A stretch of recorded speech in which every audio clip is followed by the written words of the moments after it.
please call the roll. Great.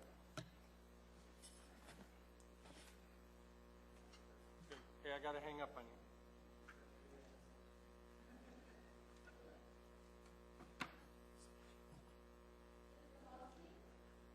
Present. Here. Here. Present. Present. Honored to be here. Here. Here. My understanding is Mr. Peterson and Mr. Evans are learning a lesson that many of us learned a long time ago, which is be careful with those enterprise activities. They're on a tour of the Eklutna water facility and en route back. Thank you. Ms. Domboski, would you please lead us in the pledge?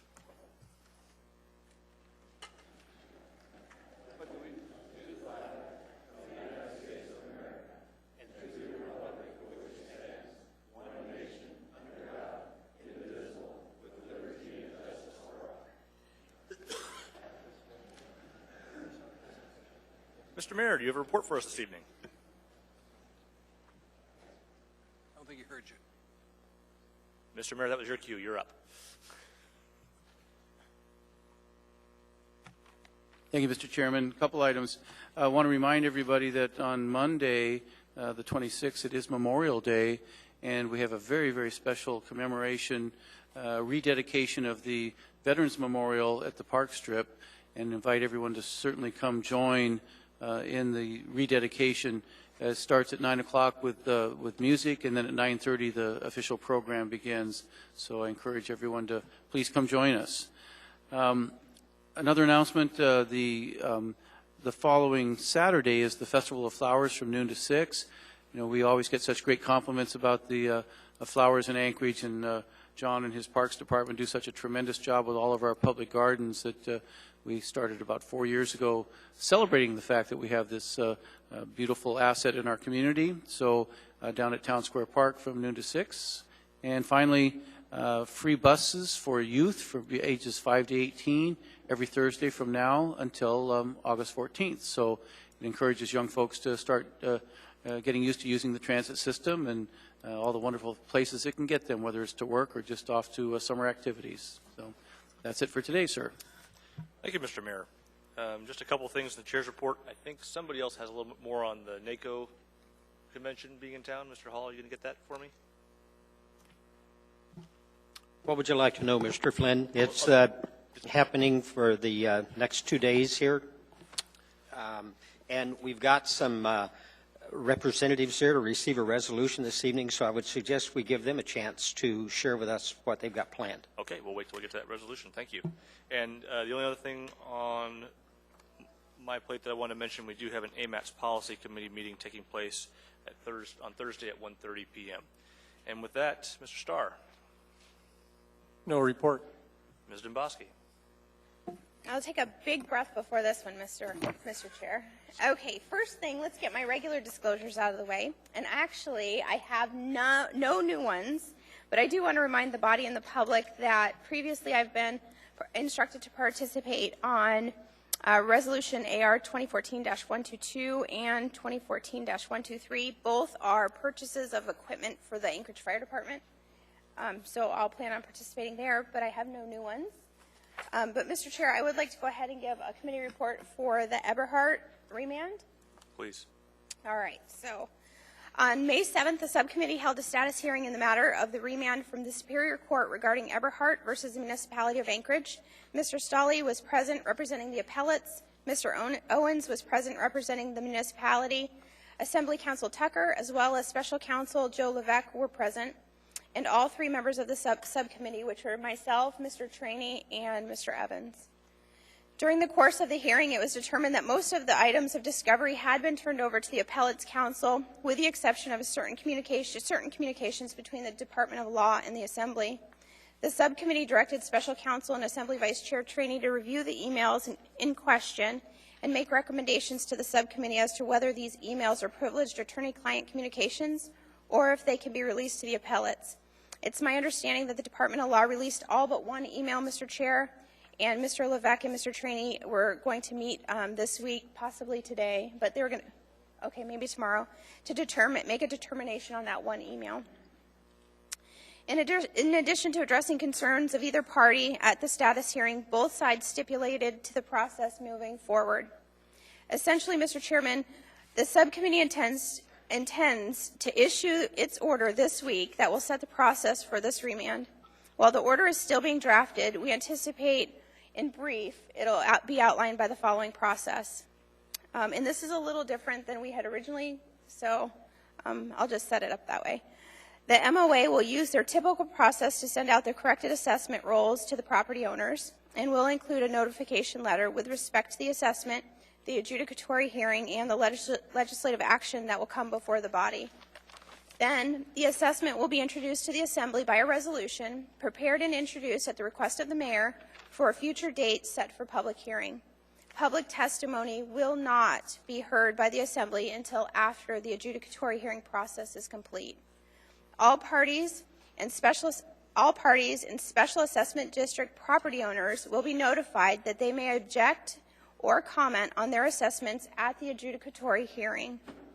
They can additionally give testimony at the public hearing on the assessment when it is opened. We expect these details will be included under the standard notice process for the assessments to be performed by the municipality.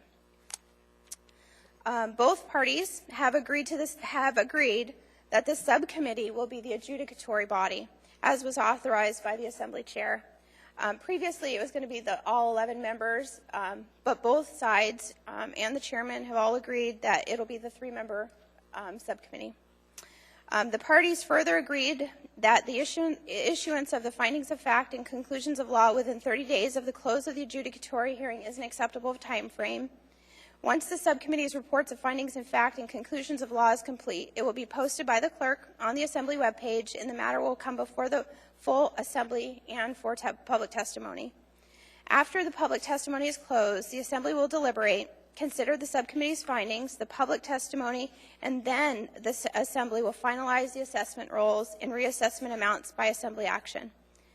Though the order is still being drafted on behalf of the subcommittee, I have requested the clerk to reserve Assembly chambers for the adjudicatory hearing to be held by the 3 members of the subcommittee September 10th through the 13th. We will try to have the findings of fact and conclusions of law finished by October 10th and the matter before the body on October 21st for public testimony. With respect to the disclosures of potential conflicts of interest in this matter, I would like to remind the public that myself, Mr. Evans, Chair Flynn, and Vice Chair Traney have disclosed our potential conflicts at our last meeting under special orders, and it was ruled by the body that we will participate in this matter. Again tonight, you will see the remaining members of the body list any potential conflicts on the record. Because this is a quasi-judicial matter, it is important that potential conflicts, including financial donations, personal relationships, or potential ex parte communication, are disclosed on the record, so both parties have the benefit of understanding what has transpired between members of the body and the parties in this case. Please note that these disclosures do not necessarily mean that Assembly members will be disqualified from participation. That will be for the chair and the body to decide on a case-by-case basis. You will see the disclosures tonight under special order section of our agenda. Again, Mr. Chair, I would like to respectfully remind the members of the body that it's fine to talk about the process related to this issue, but much like a judge or jury, please do not discuss this case with anyone, including the other members. And now, Thank you very much, Ms. Domboski. Ms. Gray-Jackson? Thank you, Mr. Chairman. I just wanted to talk a little bit about the Budget and Finance Committee and how things are going to go now that I'm the chair. The committee is going to meet monthly, the third Thursday at 12 noon in the Assembly Conference Room. I had the clerk send a 2009 draft committee work plan that I put together when I was chair of the Budget Committee, and I had her send that to members so that they can review it ahead of time and make comment. And our first meeting is going to be held on June 19th, and it will basically be to finalize the work plan for the remainder of 2014. And the plan is going to be revised each year. And I caution my committee members, we're going to be doing a lot of work, so buckle your seatbelts. Thank you, Mr. Chairman. Thank you, Ms. Gray-Jackson. Mr. Traney? Nothing, sir. Mr. Evans, welcome. And we did know you had a good excuse for being late. Thank you, Mr. Chair. Sorry for being late. Just like to report that the Labor Subcommittee had its first meeting. As you know, the Labor Subcommittee has been tasked by the chair to look at two specific issues involving last year's passage of AO 37, the labor ordinance. The two specific issues involved complaints by a couple different unions with respect to the municipality's receipt of public transit funds from the federal government and their allegations or objections that certain aspects of AO 37 imperiled those funds. The second issue that the subcommittee looked at was the issue that by placing the referendum on AO 37 at the November election date, there is a potential cost to the city that has been estimated by the clerk's office at approximately $430,000. So the committee was tasked to look at both of those issues and to come up with some perhaps solutions or proposals for the main body as to how to potentially avoid any of those proposals. We had good participation at the meeting. There were a number of representatives from various unions present. Mr. Wheeler from the Law Department, Ms. Tucker, the Assembly's Counsel, the Director of Public Transit, Mr. Wilbur, was present. Two proposals came out of that meeting thus far. One proposal involved a rewriting of AO 37 that would have the impact of avoiding the referendum.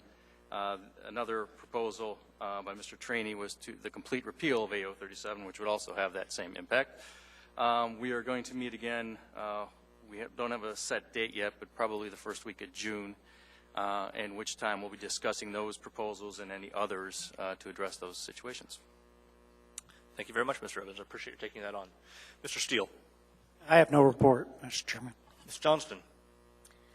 Yes, the Enterprise Committee met last week, and we had full reports from both the port and the ML&P as far as the status for the construction. And besides getting those reports digitally a day or two earlier, the committee was we thought they were great reports and in depth, and we're feeling quite good about them. I'd also like to comment about our Chief Financial Officer. I feel that she this evening is going above and beyond the call of duty. It's beautiful weather out there, and besides that, it's her birthday. So I'd like to wish her happy birthday. Happy birthday. Happy birthday.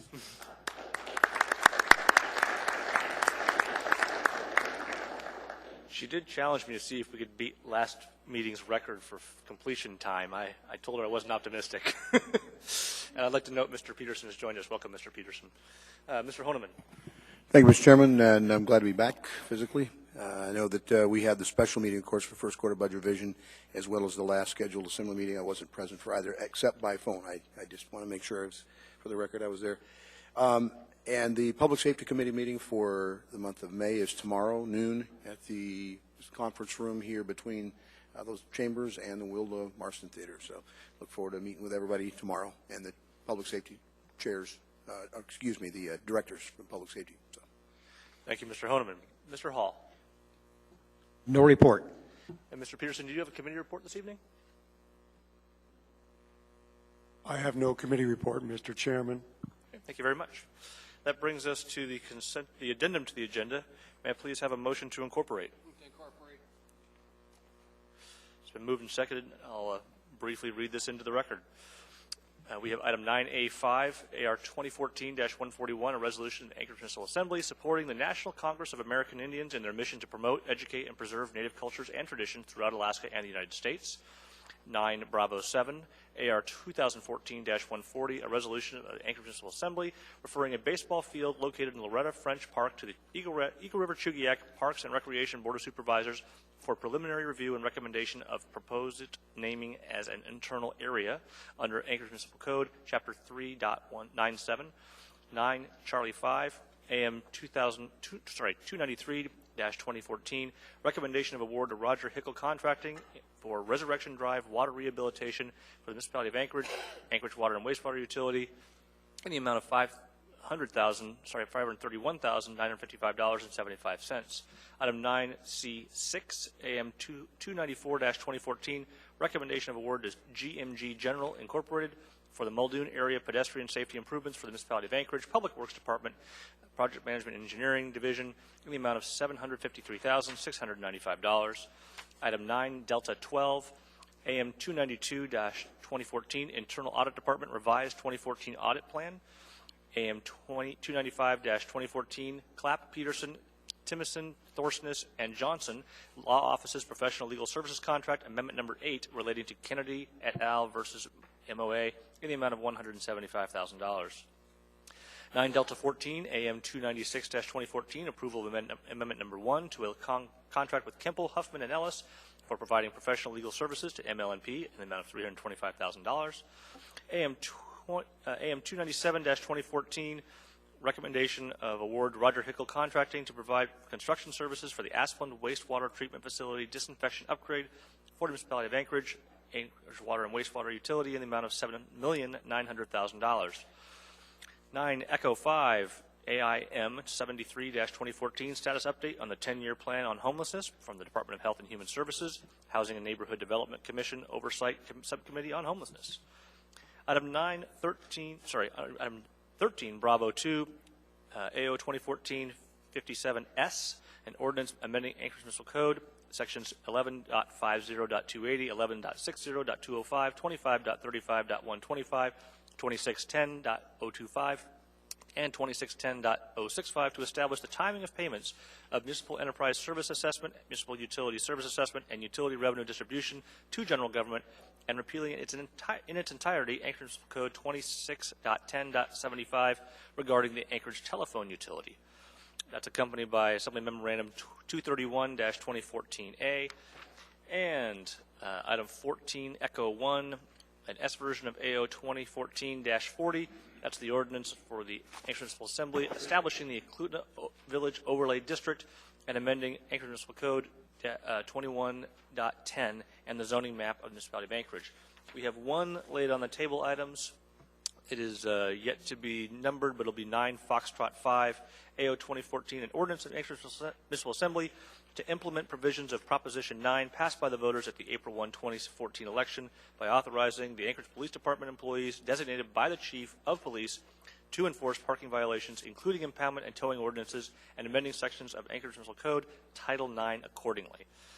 Are there any other items for the addendum or to be laid on the table? Okay. With that, may I please have a motion to approve the addendum? Second. Okay, we have a motion to approve the consent agenda. Items to be pulled. Mr. Starr. 9 Alpha 5 and 9 Echo 1, both from the addendum. Actually, I think Echo 1 was on the regular agenda, sir. Yes, regular agenda. Okay. Thank you. Mr. Peterson, anything to pull? Yeah, the report and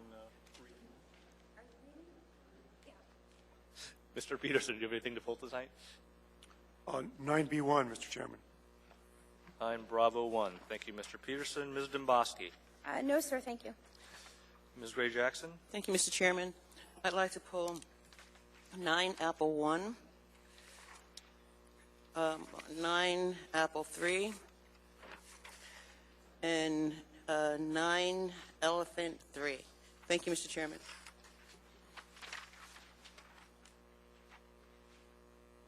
Thank you, Ms. Gray Jackson. Mr. Traney. I want to pull an addendum to agenda 9D15. I'm going to set that for a later date. Thank you, Mr. Traney. When we get to that. Mr. Evans. No items, Mr. Chairman. Thank you, sir. Which article? Which one was that for, Mr. Trainee? It was 9 Delta 15. 9D15, it's on the addendum to the agenda. Got it. Thank you. Mr. Steele. No items, Mr. Chairman. Ms. Johnston. Yes, 9 Alpha 2 and 9 Alpha 4. Mr. Honeman.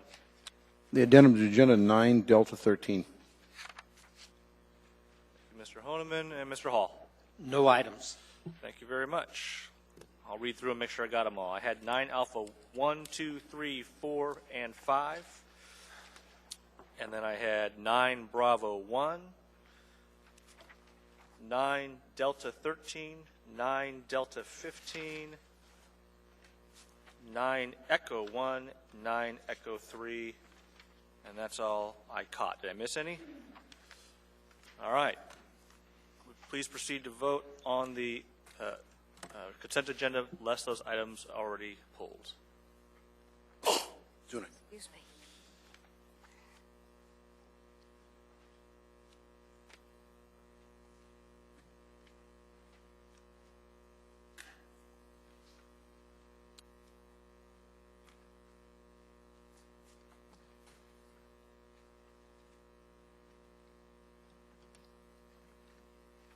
I'll cut the suspense, folks. It's going to pass unanimously.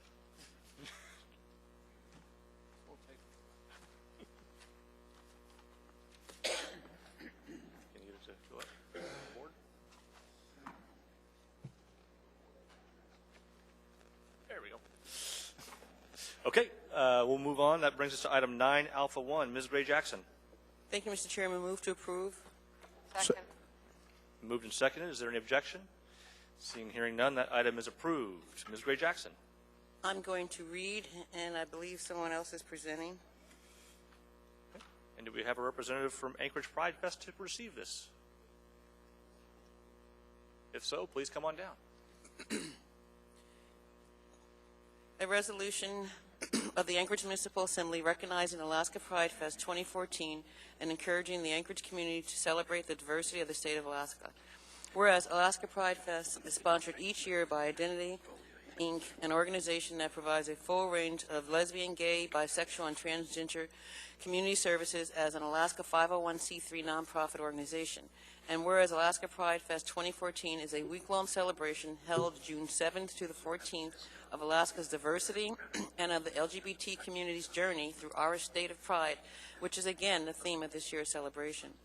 And whereas Alaska Pridefest 2014 will share its celebration with the Anchorage community on Saturday, June 14th, beginning with the Equality March at 11 a.m. on 4th Avenue in L Street in front of Snow City Cafe, culminating with Pride Festival from noon to 5 on the Delaney Park Strip. And whereas the first LGBT Pride celebrations in support of gay rights began more than 40 years ago on the first anniversary of the Stonewall Riots, an event regarded by many as a catalyst for the LGBT movement for civil rights in the United States. And whereas to commemorate events that took place at the Stonewall Inn during June of 1969, the month of June has been declared Lesbian, Gay, Bisexual, and Transgender Pride Month and made official annually by proclamation of President Barack Obama, who has called upon the people of the United States to eliminate prejudice everywhere it exists and to celebrate the great diversity of the American people. Now, therefore, the Anchorage Assembly recognizes June 7th through the 14th, 2014 as Alaska Pridefest 2014 and encourages the Anchorage community to join in celebrating Alaska's diversity. Passed and approved by the Anchorage Assembly this 20th day of May 2014. Thank you. Thank you. We'll beat it. Thank you. Welcome, sir. I just want to say thank you very much for this honor. We really, really appreciate it and are so proud of our community and proud of your support of us, and hope that all of you will come out and participate in some way during our Pride Week. Thank you very much. Thank you, sir. That brings us to item 9 Alpha 2. Ms. Johnston. Move to approve. Second. Is there any objection? Seeing and hearing none, that item is approved. Ms. Johnston. I'll be reading, Mr. Chairman. Excellent, Mr. Hall. Please proceed. A resolution of the Anchorage Municipal Assembly and Mayor Dan Sullivan welcoming members and guests to the National Association of Counties, NACO, Western Interstate Region Conference in Anchorage, Alaska on May 20 through 23rd, 2014. Whereas the municipality of Anchorage is honored to host the National Association of Counties, Western Interstate Region Conference and extends a warm welcome to the delegates and their guests. And whereas the NACO purpose is to assist America's 3,069 counties, boroughs, parishes, and municipalities in pursuing excellence in public service to produce healthy, vibrant, self, and resilient community. Whereas NACO's membership represents more than 80% of the nation's population, And whereas NACO sponsors training, peer networking, and resource development to support its leaders and other public and private sector partners seeking to build county resilience, and whereas the NACO Conference is offering workshops on subjects such as leadership and communication, justice programs, public land history and its challenges, partnership in economic revitalization, and utilizing wellness programs to manage cost and improve the health of the workforce. Now, therefore, the Anchorage Assembly resolves that the Anchorage Assembly and Mayor welcomes the NACO delegates and their guests who have traveled from across the lower 48 states and Hawaii, and encourage them to enjoy our 1,968 square miles of fascinating wildlife, glaciers, mountains, plus all the amenities our metropolitan area has to offer during their visit to our great city. Passed and approved by the Anchorage Assembly, 20th of May, 2014.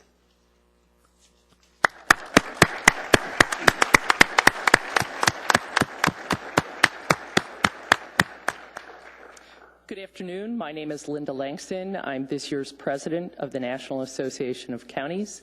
We very much appreciate your hospitality and welcome to your fair community and borough.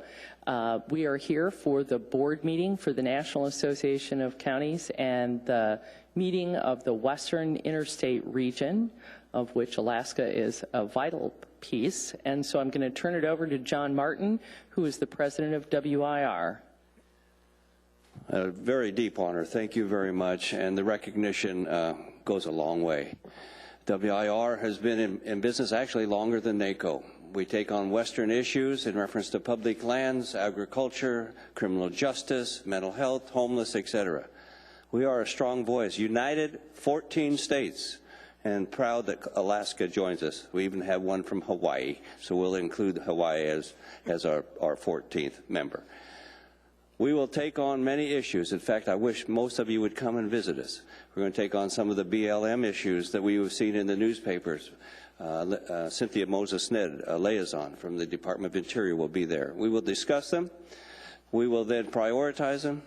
We will offer solutions. Then we move forward to solve those, not just by word, but by deed. And we will have a timeline, and we hope that you will join us. And it's the only way that we can make the greatest nation on the earth move, and that is to participate and to offer the solutions and get behind them. WIR is proud and passionate about these issues. Please come and join us. Thank you very much for the nice honor. And I want to share, John, you are from? That Dark Empire? Is Yes. that what you're saying? Yes. The Dark Empire is known as Garfield County, Colorado. Yes. And the three most asked questions: yes, I really do ride a horse. I do carry a gun. And yes, I am an elected official on my 5th 4-year term. Okay. And I am from Lynn County, Iowa, which is Cedar Rapids.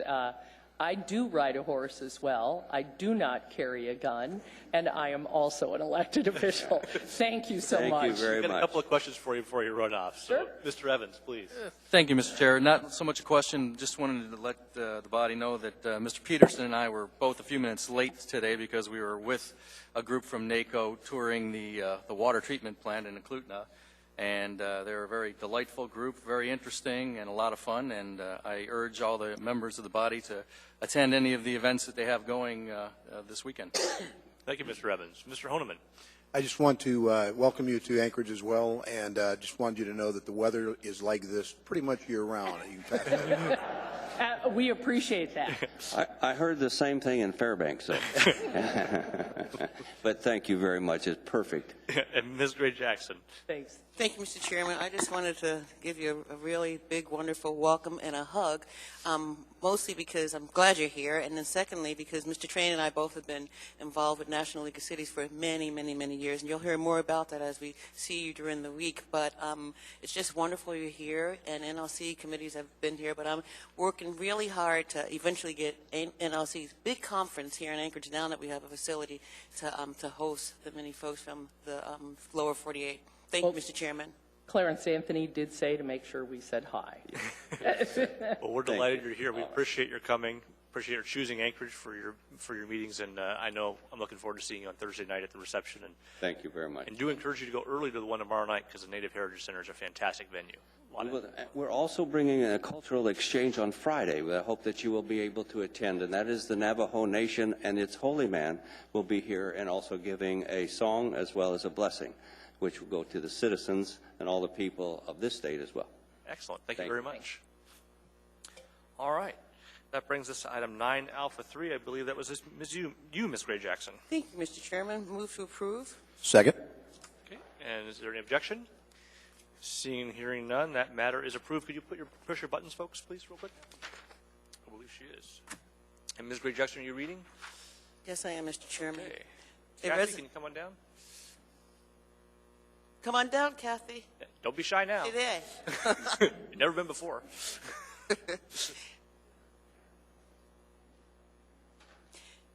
A resolution of the Anchorage Municipal Assembly recognizing and thanking Kathy Lee for her service as Executive Director of the Anchorage Senior Activity Center.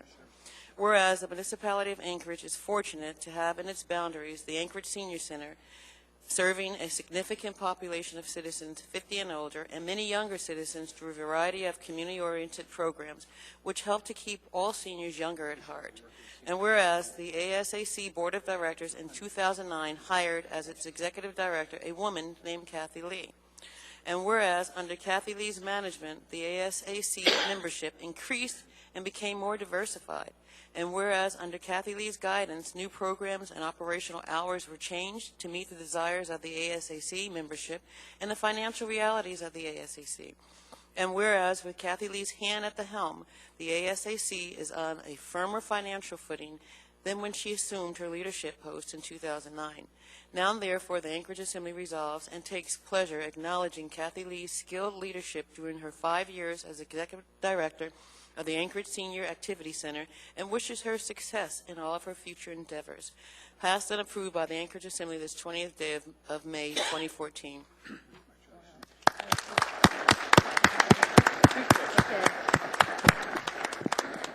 Thank you so very much. As the former executive director of the Anchorage Senior Activity Center, I'd like to truly say it's a pleasure and an honor to have served a community and municipality to help enhance the lives of seniors in our Anchorage Bowl. It's been such a pleasure. And again, thank you for all the support and love that you've given to me my tenure there at the Senior Center. Thank you again. Thank you, Kathy. Congratulations. All right. That brings us to item 9 Alpha 4. Move to approve. Second. Objection? Seeing and hearing none, that item is approved, and that was Ms. Johnston.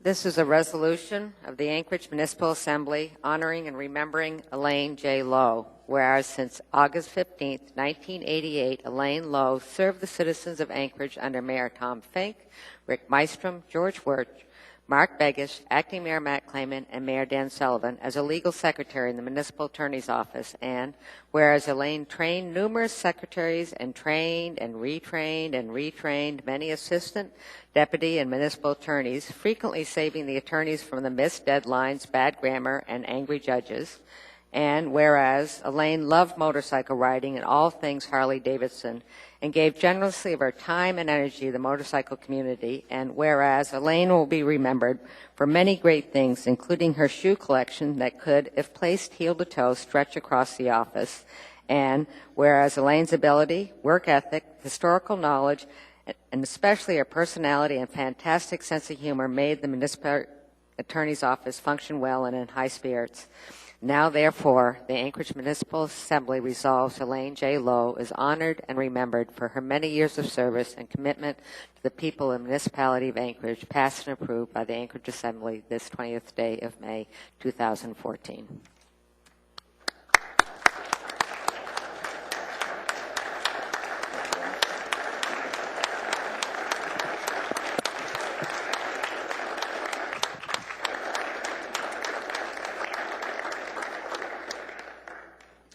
I'm not one for making speeches. Mr. Mayor, Mr. Chairman, ladies and gentlemen of the Assembly, it's my honor to accept this on behalf of my wife and my family. I'm deeply honored and moved. You really didn't need to do it, but I certainly appreciate it. Thank you. Thank you, sir, and we're very sorry for your loss.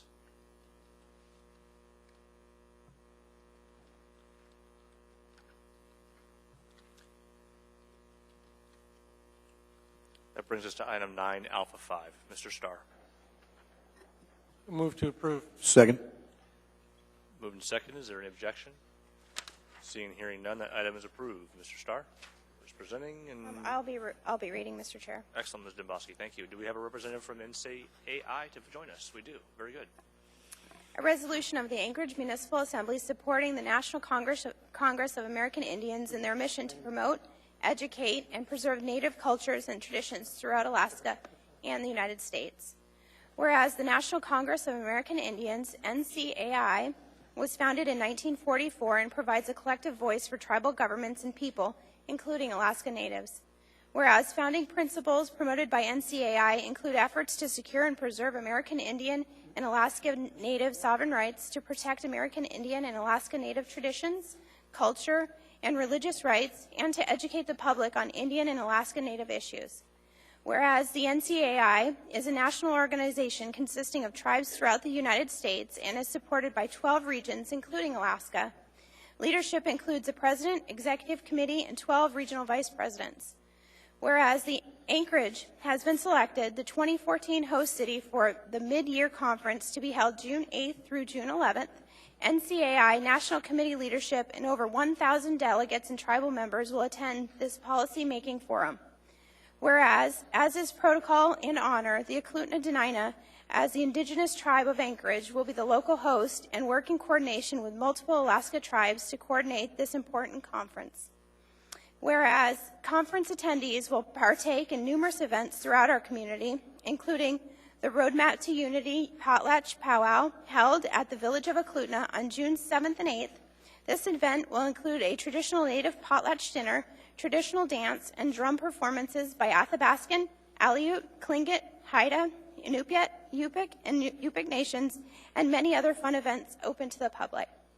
Therefore, be it resolved that the Anchorage Assembly supports the missions, goals, and vision of the National Congress of American Indians and warmly welcomes all conference participants to Anchorage, Alaska. Passed and approved by the Anchorage Assembly this 20th day of May, 2014.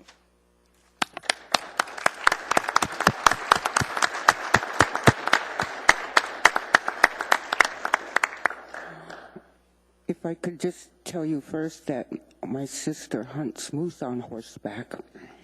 Okay. She's got some recruits she can get help with. Okay. You have here Native Village of Eklutna and Eklutna Inc., who are working together on the powwow. Michael Curry, Kim Zello, Maria Coleman. I'm vice president of the village. Maybe I don't think the way other people do, but I was thinking of what this means or what it feels like, and what comes to mind is having a piece of chocolate when dinner's taking too long, or the first sip of wine at a fancy dinner, or hitting the pillow after a long day's work. Why do those sensations of taking a pause and appreciating, the making a history. I mean, here the Assembly and the Mayor is changing our history from many years ago, and it's to have it in my lifetime is it's a really good sense to be recognized and that we could accept each other for who we are. I also think that letting the Indian nations throughout the United States to know that this is going on here is good for both of us. And from my heart, I thank all of you for taking this step towards this recognition. Thank you. Thank you very much, and thank you for all you've done to help run the conference here this year. It's very exciting. Thank you. Thank you very much.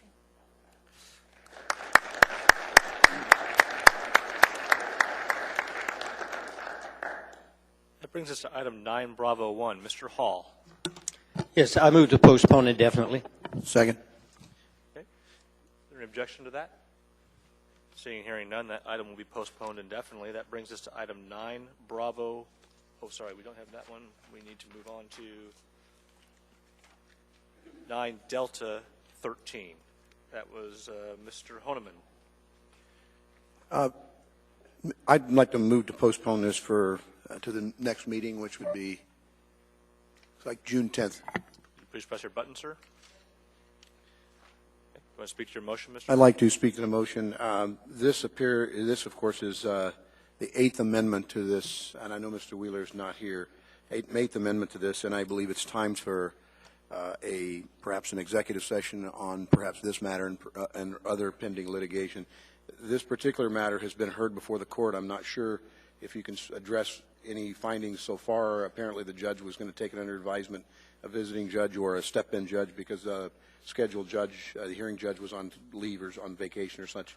I'm not sure where we go from here, and it'd be nice to know before we authorize another large sum of money to continue to push. So I'd like to.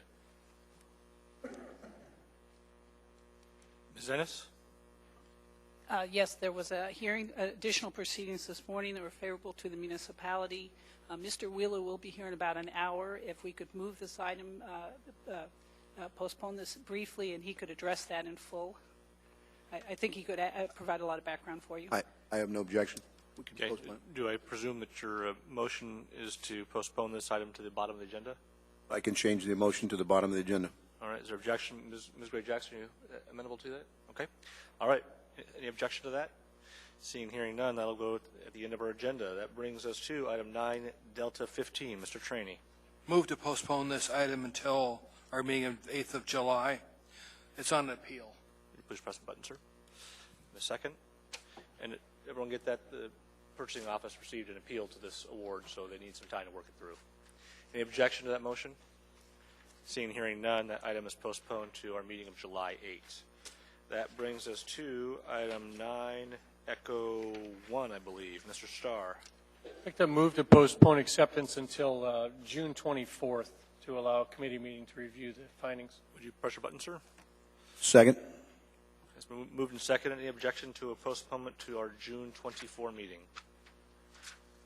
Seeing and hearing none, that item is postponed. That brings us to item 9, Echo 3. Ms. Gray Jackson. Thank you, Mr. Chairman. I'd like to move to postpone executive appointments and compensation, AIM, to the meeting of June 10th, because I'd like to give the administration an opportunity to revisit the code 3.30174H, which was revised some time ago. This memorandum doesn't include all the requirements of that code, so you'll have time to revise this memorandum. Second. Thank you, Mr. Chairman. Would you press your button, Ms. Gray Jackson?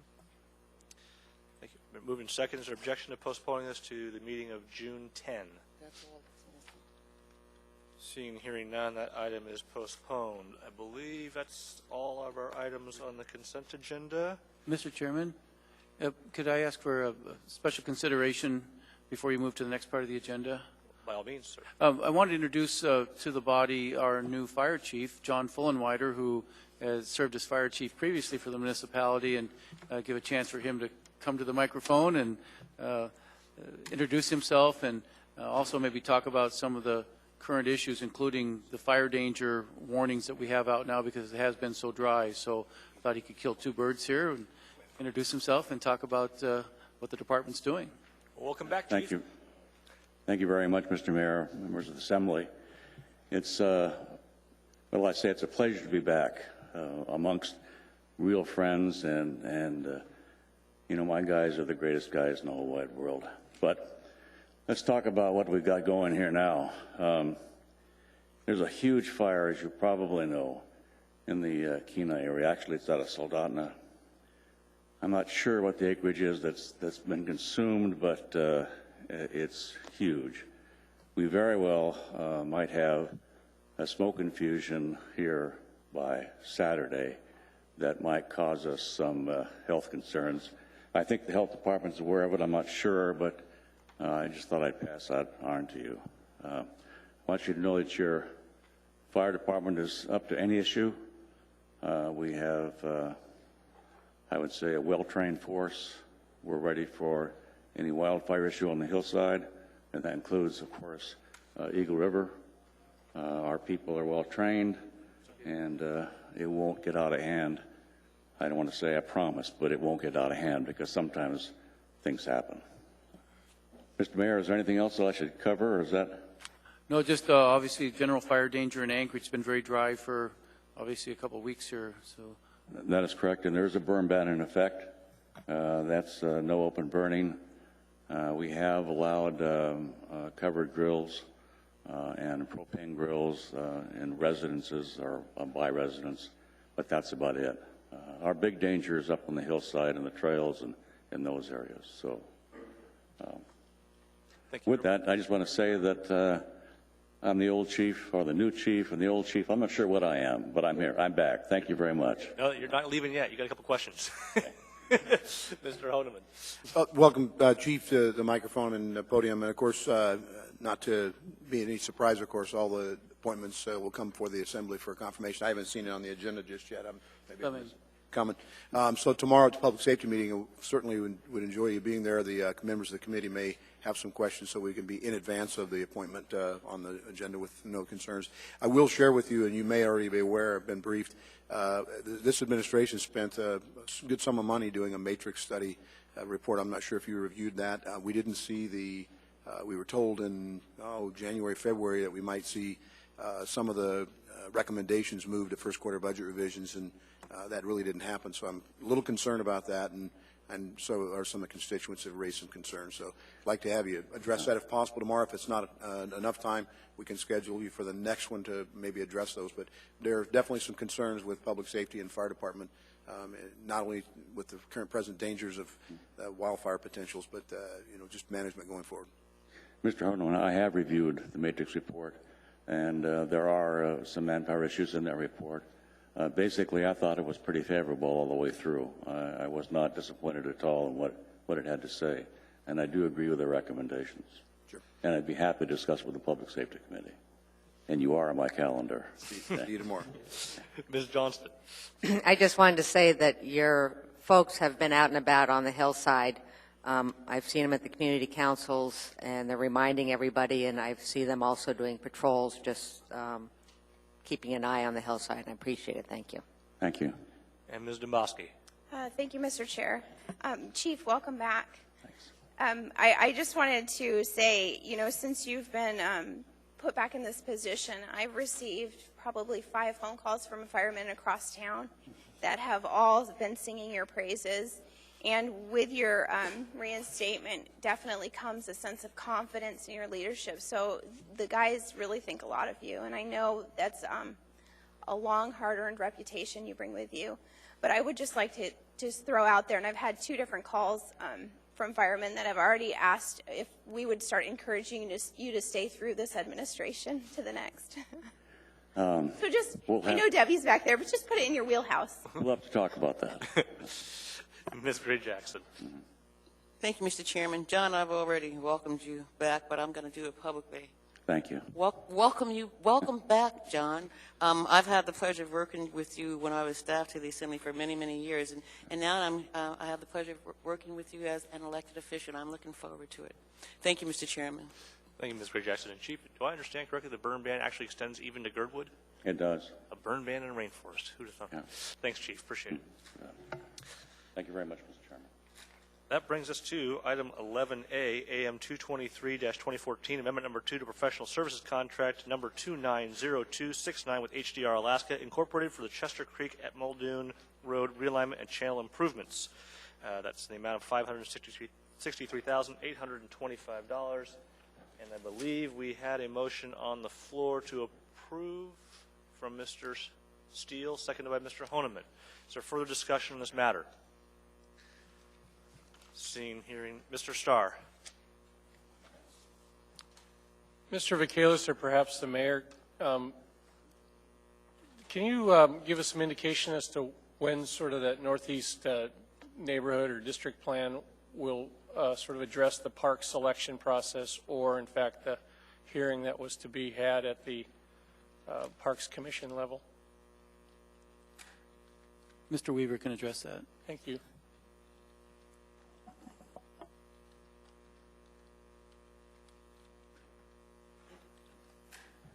Mr. Chair, Mr. Starr, the East Anchorage plan is up before the Planning Commission. I believe June 2 is the date. It's the first week in June, if that is the Monday. And that'll be fully discussed at that point in time. There is a recommendation in there. About this parcel in particular with the creek? Not necessarily the creek per se, but that parcel in general. It's basically recommending further analysis for its future potential land uses. As a planner, Mr. Weaver, would you feel that the action, the culvert work and the realignment of the creek through that property is premature at this point, or is there anything in that plan that we should put a note of caution to? I don't think it impacts the plan itself, no matter which land use perhaps winds up happening on that property. The creek realignment's a high priority fishing game, and I know the habitat people believe it's appropriate, and for flood management control, it's an appropriate action. My challenge was at the work session we heard and saw from the developer or our engineers talked about sort of a steeper bank requirement for the creek and the sediment control and some of that. My fear is that if we in fact adopt that, we won't have a user-friendly park and access to the creek in terms of that, and we're going to have to come back in and redo it because it didn't think about a park and access perhaps with bridges or walkable areas alongside the waterway. Is that a concern that I should have? Mr. Chair, Mr. Starr, that's the first I've heard of that scenario. I don't believe someone here from Public Works can speak to the profile, but that's the first time I've heard of that being an issue. Yeah, you indicated it was going to be sort of a narrower and deeper trench line to contain sort of the sediment across that parcel, and I didn't really like that adopted trench feel as opposed to that. If in fact we can move that to a park, it would seem to make sense to have more of a waterway feel. But certainly if you're comfortable with moving this funds, I'd hate to come back and have to redo anything is all I get at. Thank you for your time. Mr. Steele. Thank you, Mr. Chairman. I just want to thank folks for the work session that we had. It was informative and it answered a lot of my questions. So thanks to the administration for that. Thank you, sir. Mr. Honeman. And I don't know if Mr. Weaver or Mr. Thompson, either one can answer. And Mr. Starr's on to something here. I was unable to make it to the work session, of course. I'm fairly familiar with this project proposed, recognizing, of course, the need to align the creek farther to the south of DeBar Road to meet the other improvement that was done by the under requirements. The real the crux in the paw for the public, in particular that community, is just how the creek is going to be realigned, whether it's going to be more of a 90-degree along the property lines or if it's going to allow to be naturally flowing and even across the property in a diagonal. So I think that's the biggest concern that the community has said, because they do, Mr. Starr, you're right. They want a sledding hill. They'd like to have more recreational opportunities, more of a natural park feel, as well as accommodating perhaps for some parking and some access. So, looking at this amendment, it just says that it's required for the preliminary final design finalization for necessary and permitting and such. I'm still not sure which route that creek realignment will take. We know where it'll end because it has to end literally across the street from the existing improvements from I guess you'd say the west side of Muldoon there. But can anybody answer if they've made the final determination on this alignment, which way it's going to run on that property line? And I'm sorry I wasn't there. So, Mr. Weaver. Mr. Chair, Mr. Honeman, I don't have the plat that has that particular alignment, which is the alignment was created for basically flood management and habitat restoration. It is not at right angle. There is still substantial amount of property remaining to be used, whether it's park use or whatever use is finally to be determined there, that it's probably the most realistic alignment for those two issues that I just talked about, but there is considerable land left there for use. So it's not, has the route, though, been determined? I'd like to see that. So maybe I can get a copy of that. Absolutely. Thank you. Mr. Peterson. Thank you, Mr. Chairman. I'm just wondering, there seems to be several questions about this move. I'm wondering if we could postpone this until the East Side District Plan came out. Is that a motion, sir? Thank you, Mr. Chairman. I'd like to make a motion that we postpone this until the East Side District Plan comes out in June. If you could pick a date, maybe July 8th. July 8th sounds good. Second. You press your button, sir. Moving second. And Mr. Mayor, you had a question or comment? Yeah, this particular action deals with the west end on the west side of Muldoon, where we're channelizing the ditch that is also known as a salmon stream. So if your concern is what's happening on the east side, this isn't the action where that would happen. And as Mr. Weaver said, on the east side, where there's tremendous amount of acreage, there's awful lot of potential, a lot of land to do, many different amenities, many different alignments, whether it's sledding hills or this or that. So the creek alignment really doesn't affect the overall use of that property. So delaying this until the east side plan really does not affect the parcel that I think Mr. Peterson is concerned about. Thank you, Mr. Mayor. Ms. Domboski. Thank you, Mr. Chair. Mr. Mayor just essentially stole my thunder. I was going to point out where it was located. And, Mr. Honeman, I just want to point out, I can pull it up during a break, but I have a map that has the plat that shows this. This is within Lot 2, which Lot 2 is that lot that has a significant amount of peat, about 7 acres of it. And it's been platted as Tract D, the creek realignment. So I'm happy to show it to you, but this is nothing new. This isn't revolutionary. This has been planned and for a while. So, like I said, I agree with what the mayor said. I had an opportunity to go and talk to Real Estate Services about this particular parcel a while back, and it seems like this realignment has not only been planned, but it's good for the environment, and it'll still leave that lot very usable. And the acreage that's there for whatever way the East District Plan comes out. So I just wanted to ask Mr. Vacalis if I could follow up with a question after my pontificating. By all means. Mr. Vacalis, if we delay this till July, is that the date? What will that do for construction this season?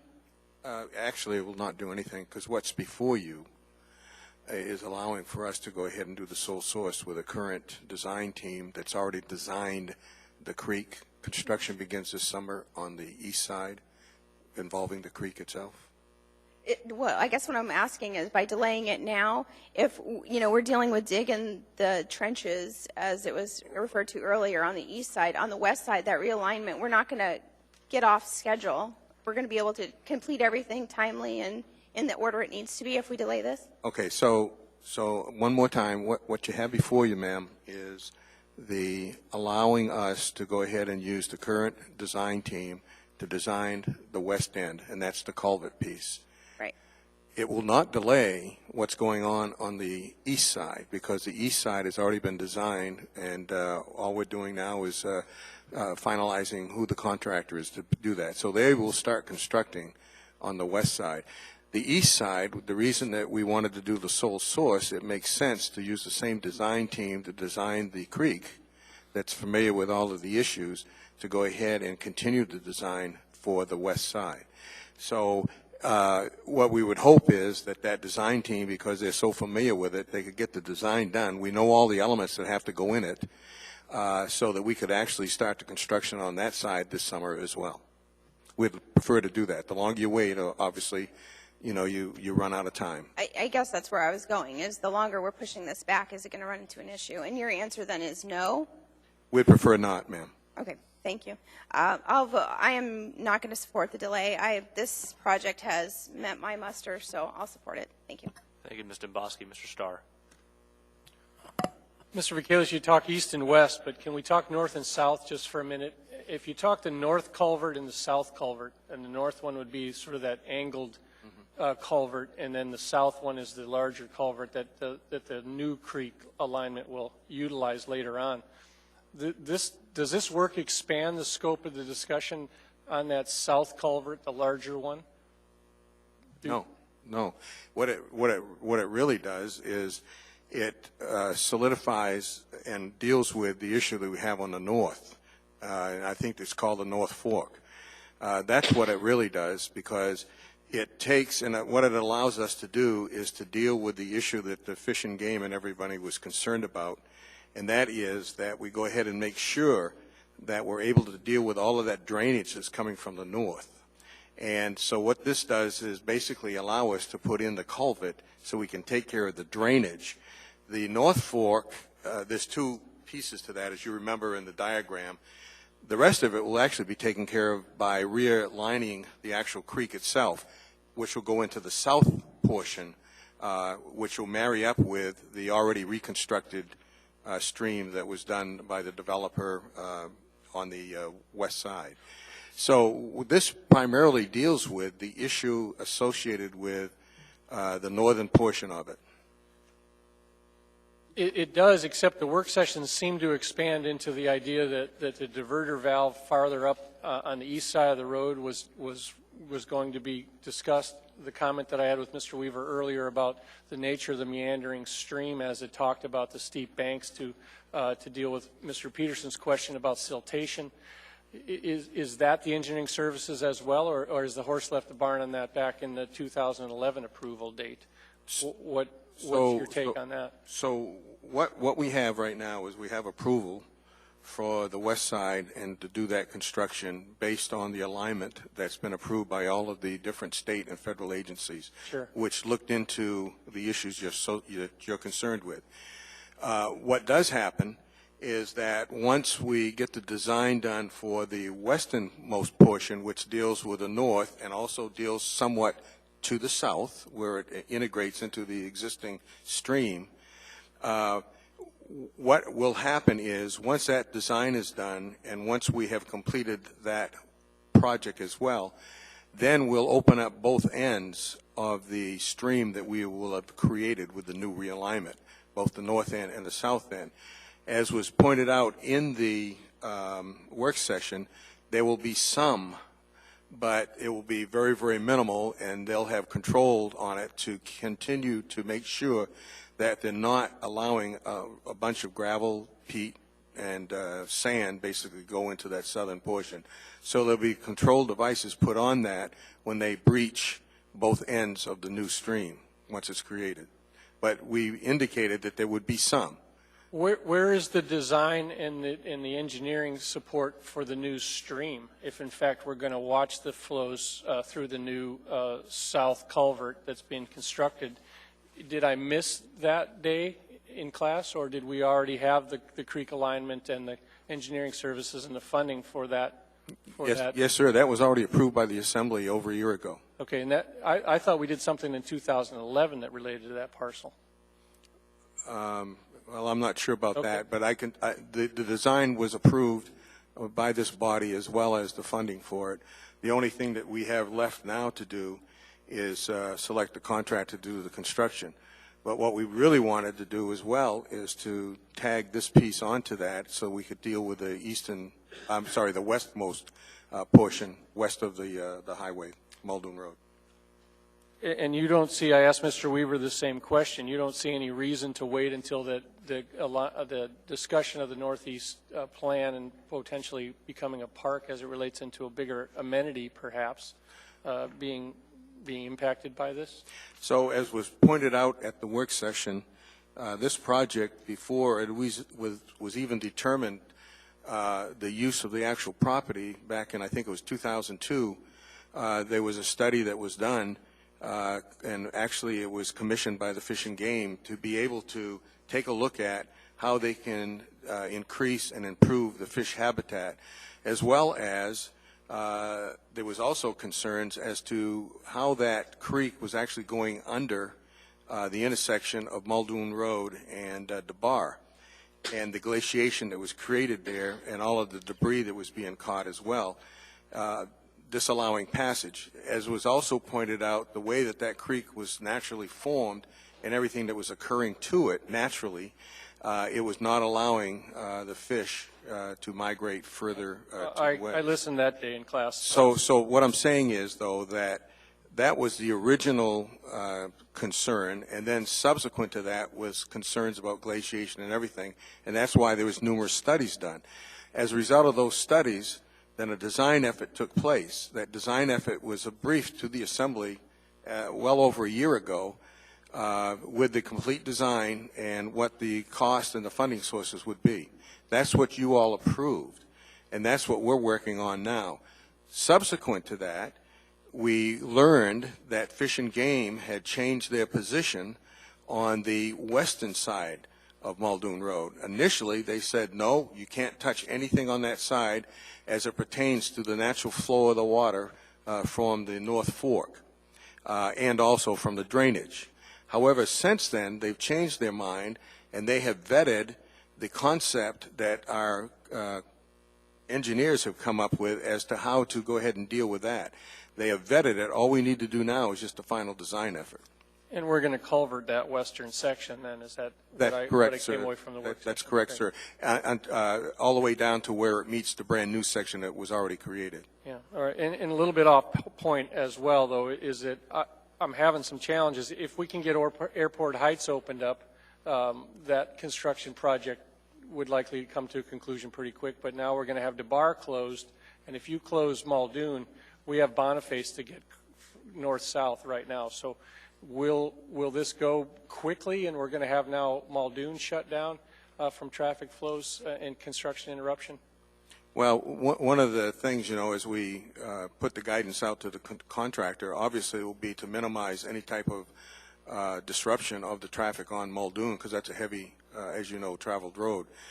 There's different techniques that can be used to basically go ahead and establish that major culvert underneath the road in the new location. I'm just looking at a timing issue, and I maybe take it offline with you right now, but folks coming from the north cannot get to Alaska Regional Hospital because Airport Heights is closed, and now construction contractors are closing DeBar at night. Now we can't get to Providence. If you close Muldoon next week in any sort of traffic flow, it leaves us Boniface to get north to south, and otherwise you got to go all the way down to the Seward. So please consider that as your construction plan. Yes, sir. Thank you. Thank you, Mr. Starr. Mr. Honeman? Mr. Peterson, you want to go ahead? This is on the motion. Thank you, Mr. Chairman. I just noticed that a member of the Northeast Community Council has arrived. I was wondering if I'd be able to ask him a couple questions.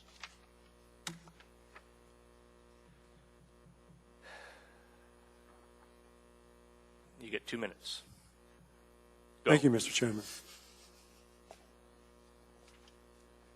Mr. Chair, Assembly members, thank you, Pete. I think you need to introduce yourself. Oh, yes. Stuart Grenier, S-T-U-A-R-T-G-R-E-N-I-E-R. I'm the current Secretary of the Northeast Community Council and longtime board member. Thank you. Could you explain the Northeast Community Council's position on the proposal to move the creek and how it would affect efforts to turn the Alaska Greenhouse property into a park? Well, this has been on our radar for a long time, and I actually attended many of the meetings with the engineers and numerous other people. And I did give you a handout here with the Municipality of Anchorage Project Management and Engineering Department, and it has a paragraph and a second page which has blue highlighter on it. This is the motivation that has given us a lot of excitement at the council, and this, I'll read it to you. There was some discussion about the commercial frontage on Muldoon Road and how the stream could meander differently if this property was a park rather than developed commercially and pushed to the edge of the commercial tract. From an engineering perspective, there are many ways the stream could be routed through the Muldoon commercial frontage property, but the elevations constraints make it such that the proposed crossing location is fixed. That's the one down there by 14th, I interjected. But the proposed plat intended to maximize the commercial tract while still providing adequate space for the stream, which confines the stream to the outer edges of the tract. It may not be necessary to push the stream to the edges of the tract if the tract was designated as a park. One thing that I've noticed in Eagle River is they have a wonderful sled hill, which they put there in Pipple Field at probably quite a bit of expense. Sled hills are very popular, especially in low-income areas. If the creek is put where they're placing it now, the kids are going to slide right into the creek. Other options that we have talked about are having a spillway like they have on the Valley of the Moon Park, and that could keep the creek from being put into a deep trench and possibly keep the old channel still open. We do have a resolution here that I would like to read. Mr. Grenier, Point of order. Yeah, I gave Mr. Peterson 2 minutes to bring you up, and that time has expired. So please take your seat. Ms. Johnson, your point? I wasn't sure if we were on subject. We weren't. Mr. Honeman. Back to the subject at hand. And Ms. Domboski, I appreciate your quick study on it since you've been on the body, but I have been involved with this community and this community council on this body here a bit longer, and I have been paying very close attention to my community as their voice and their concerns. And this particular project, as Mr. Grenier was just alluding to, has been on the agenda of their capital improvement plan for well over a decade, and has been proposal after proposal, resolution after resolution, and even some petition drives to have a voice heard when it comes to the specific angle of the new direction of the stream relocation. No one seems to be objecting to the fact that for many reasons already stated in the record that there needs to be a realignment of some sort in the creek. The concern being that particular paragraph that was just stipulated to, and that is I have no objections and won't object to the west side location fixed, but that wasn't specifically stated until I looked back through the amendment and I recognized that they are talking, the realignment of the creek's not proposal isn't on there, but I do see that the Amendment 2 project area, but they have it lumped in with Amendment 1 contract, and so I was very concerned that we may be lumping some things in. This has happened. It has happened where we see what we think we see, and then things get amended and changed after we've approved it. And I'm very concerned about this, representing my community. So I thank the body for this indulgence. And again, I apologize for not being present physically at the work session, so I had some questions on behalf of my community. So thank you. Motion before the body is postponement of this item to July 8. Please proceed to vote.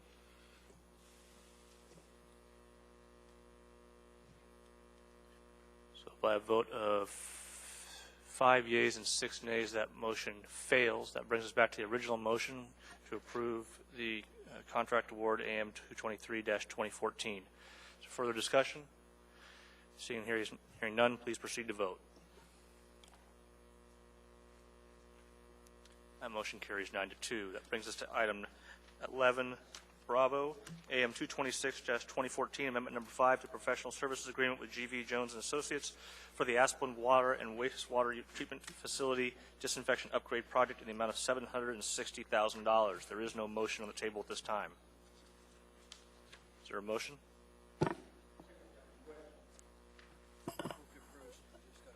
Okay. Second. It's been moved and seconded. Mr. Starr. Mr. Vakelos, the larger construction contract of $7.9 million is being challenged, I believe. Is there any reason why the engineering services would change, or the scope of the work for this work order, would it change based on that? Or thank you, sir, for the question. I'd like to ask someone from AWW to address that, please.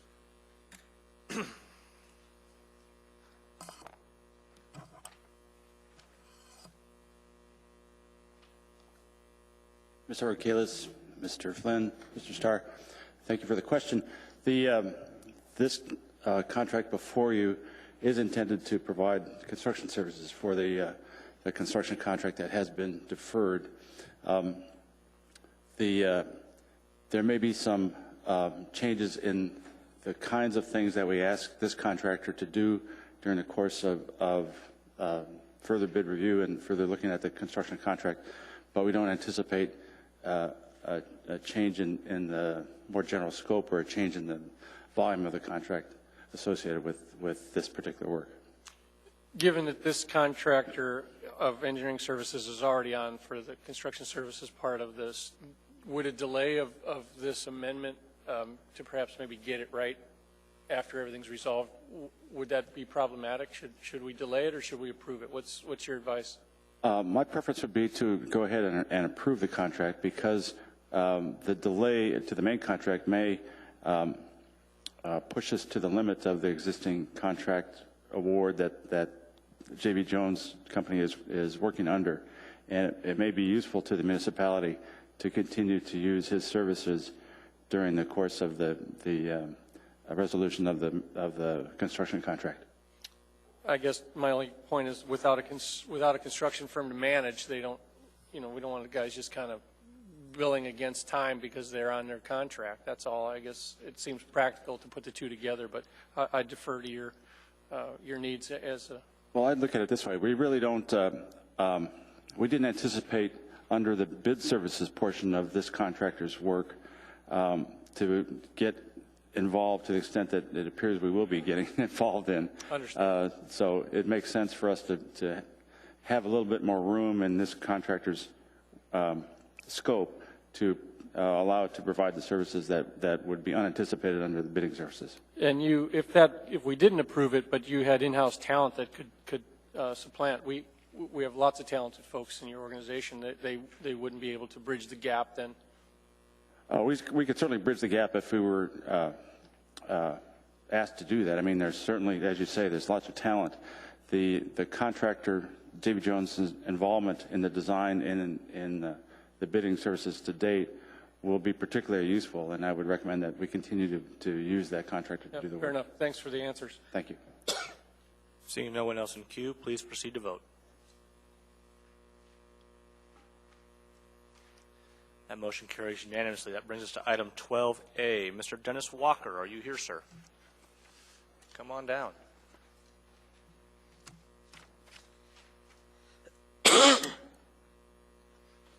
Welcome, sir. Good afternoon, everyone. First, before I start complaining, I do want to thank the mayor. He calls into the various radio shows, and a couple weeks ago, he gave a plug to the road maintenance department. Called that morning, and that afternoon, they're out there filling potholes on my street. So I appreciate their timely response and the plug for the road department there. I'm an aircraft owner, and every year I'm required to pay a $75 registration fee or tax or whatever you want to call it. But the city only runs one airport, Merrill Field. But yet, if your airplane is anywhere in the municipality of Anchorage, you're required to pay this fee. And I feel like the city is taking advantage of a group of people. So, I mean, you guys don't run Girdwood, you don't run International, you don't run Lake Hood, you don't run Bryant, you don't run Elmendorf, you don't run Birchwood. I keep my airplane on Elmendorf, a federal military installation. I don't see any plow trucks out there. I don't see anything. I don't get anything for my $75 a year. So I feel like I'm being taken advantage of. General aviation in general, there's user fees, and there's just, I just feel like I'm being taken advantage of. Thank you, Mr. Walker. There's a couple questions for you. Okay. Mr. Honeman. Mr. Walker, I thank you for coming out, and I know that it's anytime you talk taxes or fees in government, it's not necessarily a more popular thing. I will say that not too long ago back there was a plane, and I'm sure they might have taken off at Merrill, but it could have easily come from Birchwood or Elmendorf or Bryant or any of those places you listed. It landed on Boniface Parkway, right in the municipality. So the police and the fire department had to come, and they had to shut off the roadway and do some responses. So oftentimes people confuse the taxes of what do I get for it this year. You may not use it. It's kind of like an insurance policy. You may not use it ever. You may not use a will ever. But not having one is not wise. And so in essence, your aircraft, I'm sure, travels within the boundaries of the municipality of Anchorage when you take off from Elmendorf. Coming into it. So there's all sorts of things that could happen, and of course it's a nominal fee considerably. I do believe that in the collective that there's a dollar amount that comes to it. It's not a huge amount, but it is an amount. So I recognize that you're concerned about it, but I did want to point that out in particular. But there have been many plane incidents in the municipality, including some from Birchwood, and resources come from all over. Right, and that's why I feel like for property taxes, getting police and fire protection, I actually feel like I'm getting some type of value for that money, but, the city doesn't run the airspace, and but if you take that approach, feel that I'm entitled to start landing on the roads within the municipality now, so. True. If in an emergency, if that's where you got to go, you got to go there. Ms. Domboski? Thank you. Mr. Walker, like you, I get annoyed every time I have to write that $75 check every year because my husband, up until today, had a plane tied down out at Birchwood. And unlike Mr. Honeman, I differ a little bit. I think we pay enough in taxes on gasoline. Right. And that's intended to take care of road maintenance. We pay enough up until recently, in the last few years, on IMs. So I think this is just a government money grab, personally. I don't agree with it. It's a very simple program. I mean, FAA runs a database, so it's kind of like the city's going to what companies do that mail out junk mail. They just go get this list and send out hey, send us money, or we're going to put a lien on your aircraft. I could see the fee, I suppose, if it was a tie down, if you're taxing Merrifield. I could see that, but Birchwood, Girdwood, right. You're on Elmendorf. I agree with you, and I appreciate that. And all the fees that are collected from Merrill Field run Merrill Field, and this $75 goes into the general fund. Well, we will work at changing hearts and minds. All right, thank you. Mr. Trainee? Lucinda, how much money do we have coming in the year on this $75 tax? How much money are we talking about citywide? Through the chair, I don't know. Would you let us know? Sure, I'll look it up. $245,000. Thank you, Mr. Starr. All right, that brings us to item 12B. Ms. McGann, Mr. Hess, and Mr. Brunton, are you here? Come on down. Welcome. Thank you. My name is Deborah McGann, and this is Matt Brunton, and we are here from the Alaska Avalanche Information Center, and I'd like to thank all of you for your attention tonight. I am curious how many of you take part in winter recreation, whether it's skiing, snowboarding, sledding with your family, riding a snowmobile, whether you or your family do it. Can I see a show of hands? So Alaska is, unfortunately, has the distinction for the last several decades of being ranked #1 in the nation for avalanche-related fatalities. Anchorage has the most accessible avalanche terrain anywhere in the state. We have the most people recreating in this terrain, and we've had the most number of fatalities in the Anchorage area. So a few years ago, Mr. Brenton started a project with the Alaska Pacific University, and it was a master's project on, do we need an avalanche forecast center in the Anchorage Bowl? And the Alaska Avalanche Information Center is a nonprofit. It was founded in 2008 by parents and concerned forecasters that felt that the Alaska does need to do something about this. We are the only state in the union that has had more than 2 avalanche deaths, and we do not have any type of government-funded avalanche forecast center. The only state in the union, and yet we're the ranked #1 in the nation for avalanche fatalities. What we're trying to do, this is a grassroots effort. It's been run by volunteers for many years, and we're just here tonight asking for your support. I sent a resolution to several members, and I'm hoping that you guys will support this resolution to allow us to secure some funding. We have a small budget, and we're just trying to provide a service that we think is really critical to save people's lives. So I'm going to let Matt talk. Yeah, I just had a few talking points. I think there was a handout that I sent to the clerk to have distributed to you. Sweet.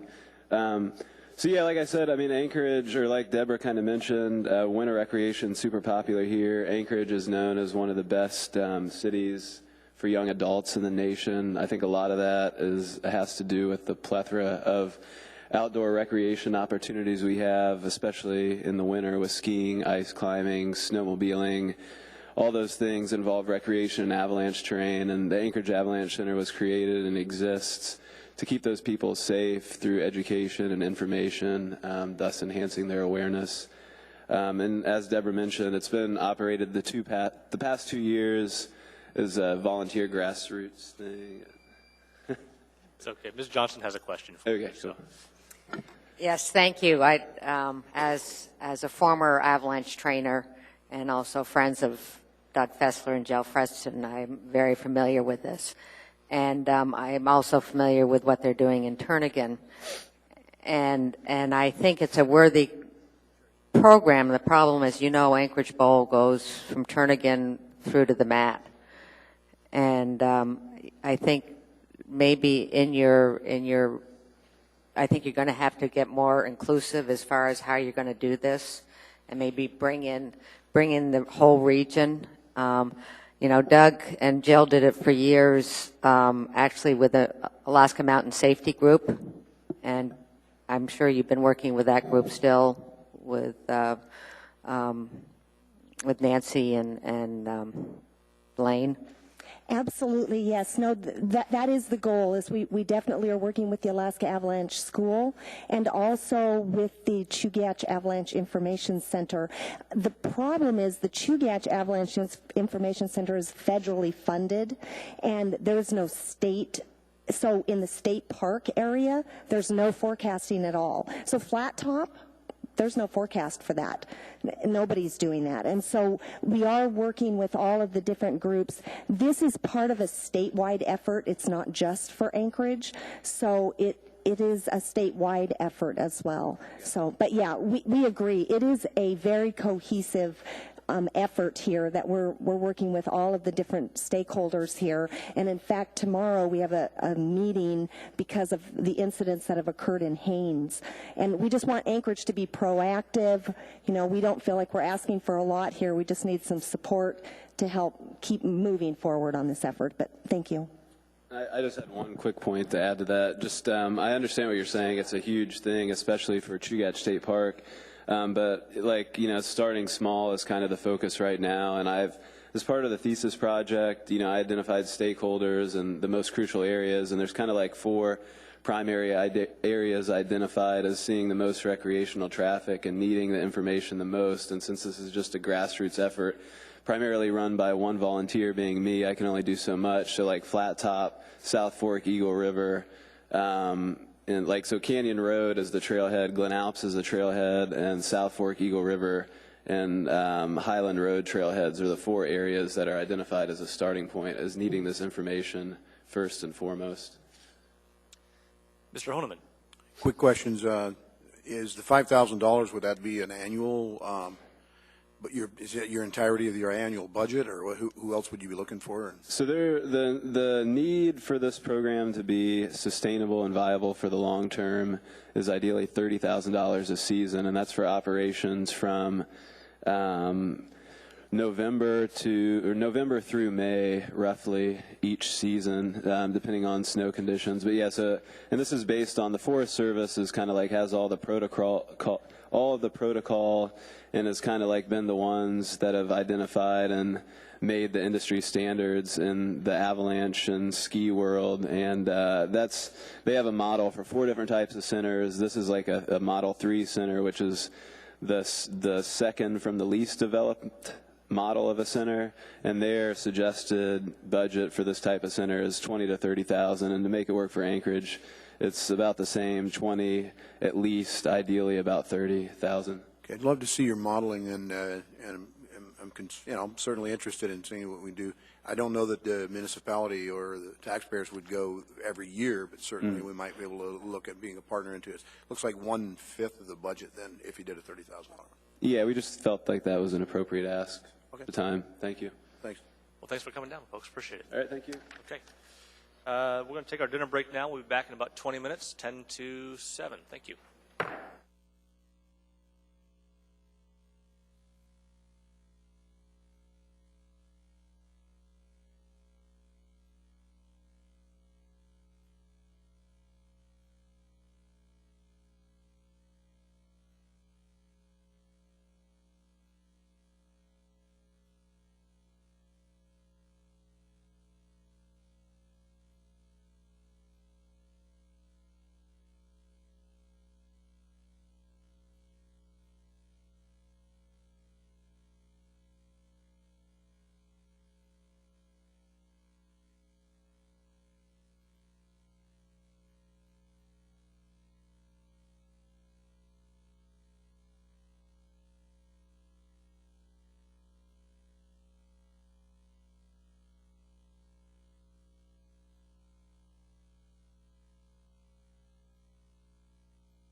like to call the Assembly meeting back to order. We now have before us item 13A, AO 2014-14, an ordinance to Anchorage Municipal Assembly amending Anchorage Municipal Code, Chapter 1.15 to prohibit the acceptance of lobbyist fundraising when lobbyists are registered for municipal work and the candidates are municipal elected officials or municipal employees. This is a public hearing, but I believe the sponsor intends to continue it, so if you wish to speak on this matter, please come forward. Otherwise, public hearing is now closed. Mr. Traney. Mr. Chairman, I want to move this item to our meeting of the 22nd of July. I want to give Ethics Board enough time to work on it. They held an hour meeting, but they want some more time on it. Then I won't move it again after that. Okay. And is there a second? Thank you. Is there an objection to continuing the public hearing to July 22nd?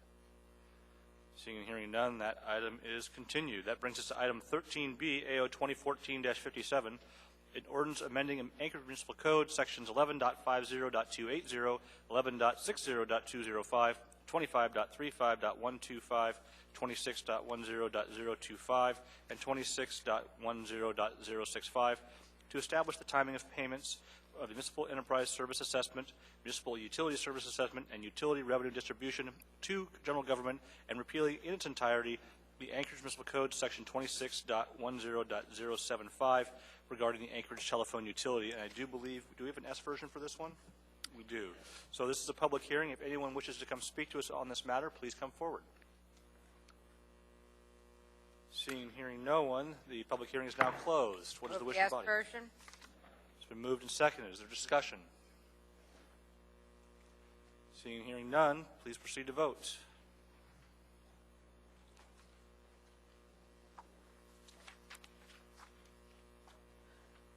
Let's see, who are we missing?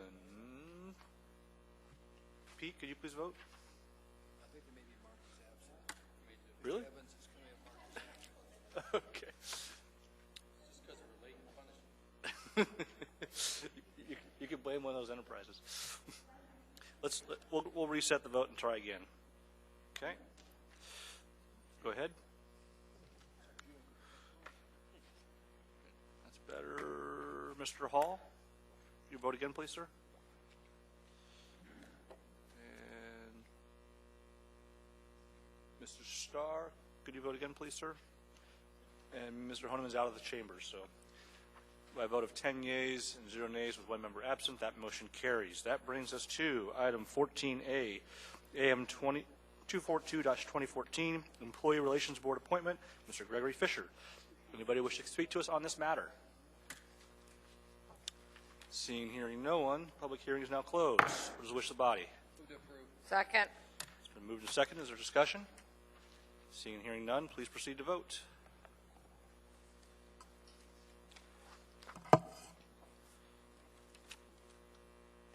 Let's try that again.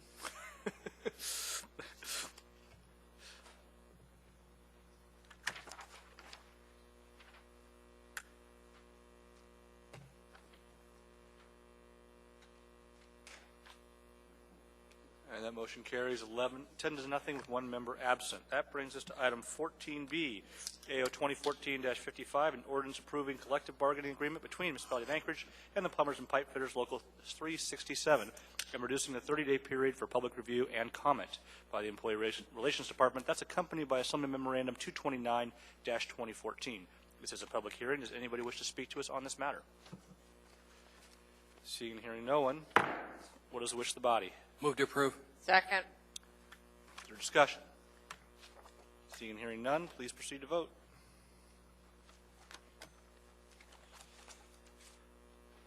That motion carries 10 yeas and 0 nays with one member absent. That brings us to item 14C, AO 2014-61, an ordinance amending Anchorage Municipal Code, Title 6, Chapter 6.30, 6.60, and 6.70 to transition for changes required for SAP implementation, accompanied by Assembly Memorandum 246-2014.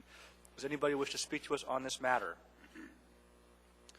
Seeing and hearing no one, public hearing is now closed. What is the wish of the body? Move to approve. It's been moved and seconded. Is there discussion? Seeing no one in queue, please proceed to vote.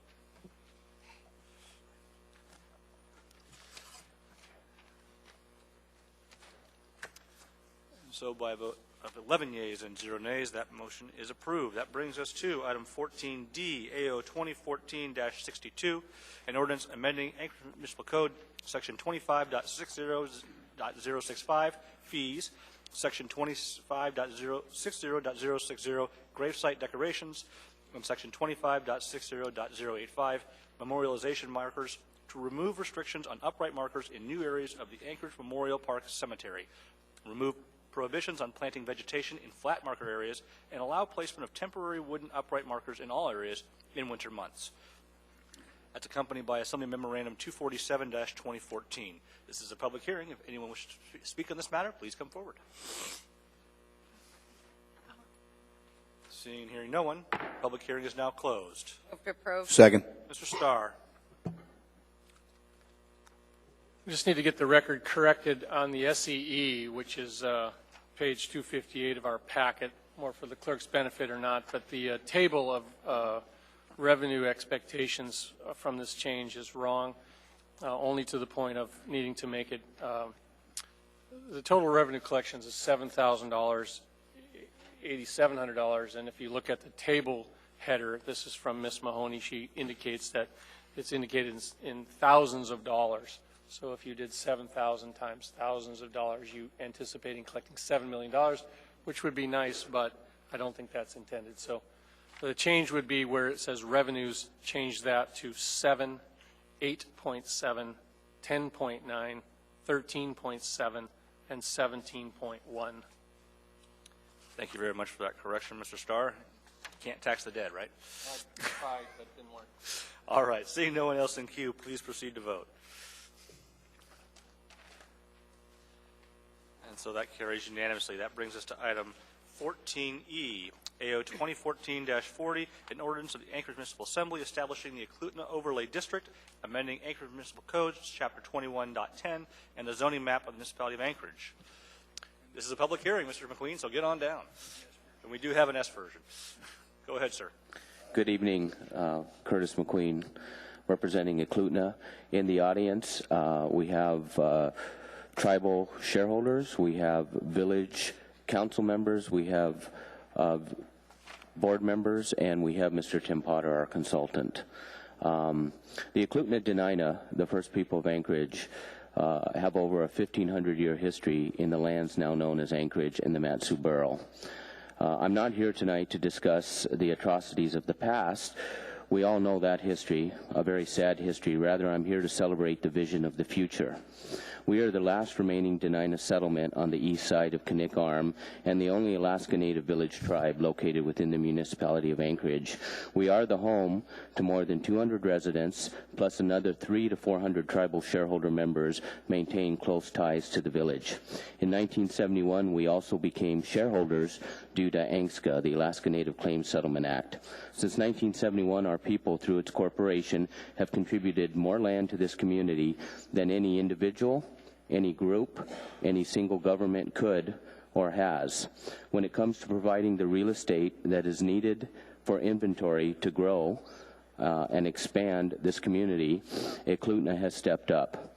Thousands of people have now moved here and enjoy our lands, including our pioneers and a consistent flow of newcomers. A significant amount of the land for the schools, the roads, the right-of-ways for utilities, the parks, river salmon streams, protected wetlands, and more have come from and through Eklutna. As Anchorage grows one direction and as Mat-Su grows the other, the village is sandwiched between the two. We are here to ask your support to protect this gem forever. A lot has happened in the 40 years since ANCSA. Clearly, the city of Anchorage has benefited from this legislation. They have benefited from the rich culture from the Eklutna tribe and the Eklutna Corporation. And we have given, and we have given, and we have given again. And we now ask for something in return. We ask you support our overlay district. It is a walking, breathing, living museum, which we believe is worth preserving for the future generations. We are also the official host for AFN when it comes to Anchorage. The entire city benefits from AFN, and AFN looks to Eklutna for many, many things. Please send the message, the right message, to this community and the Native community that this assembly believes in preservation. Again, we thank you for your support for the overlay district. Thank you very much, Mr. McQueen. Does anybody else wish to come speak to us on this matter?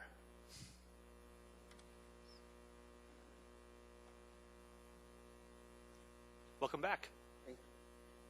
Thank you. I'm Maria Coleman as Vice President of Native Village of Eklutna. I also ask for your support on this, another historic document. I never know what I'm going to say when I get up here, but I can tell you when my grandchildren dance in public and they ask them where they're from, they all know how to say Eklutna. And they live in Anchorage and the Matsu Valley. They also know that, you know, my grandfather, my uncles, my aunts, and one of my brothers have a grave out there, and they visited them and learned about that. They've attended, they don't live in the village, but they've attended youth camps there and learned about the environment and learned about their own strengths of being a people. And unlike people in my generation, they are proud of who they are. The rest of us had to learn to overcome our history. And I think that's the greatest reward, that they have no shame on who they are. But in this modern day, when we're all separated into separate schools and we don't have the benefit of the personal touch with elders and learning our history and so forth, I think it's extremely important for the future children, other grandchildren, and generations to come to know that their place is important and their history is just as important as everyone else's. And I urge you to take that step for them, because nobody else can speak for them. Thank you. Thank you very much, ma'am. Does anybody else wish to speak to this matter? Mr. Potter. Mr. Chairman, members of the Assembly, my name is Tim Potter with Dell HKM, working with Eklutna. I'm here tonight just to send my appreciation for almost all of you being at the work session. Last Friday, we had a much longer chance to try and discuss what the real core issues are. And those issues are that we have, as Curtis indicated, a gem. We have the last remaining core area of an indigenous people within the city limits of Anchorage, Alaska. It should be celebrated, it should be protected, and it should be set aside and protected for a long time to come. We've worked for about 4 years with the Tribal Council and Eklutna Inc.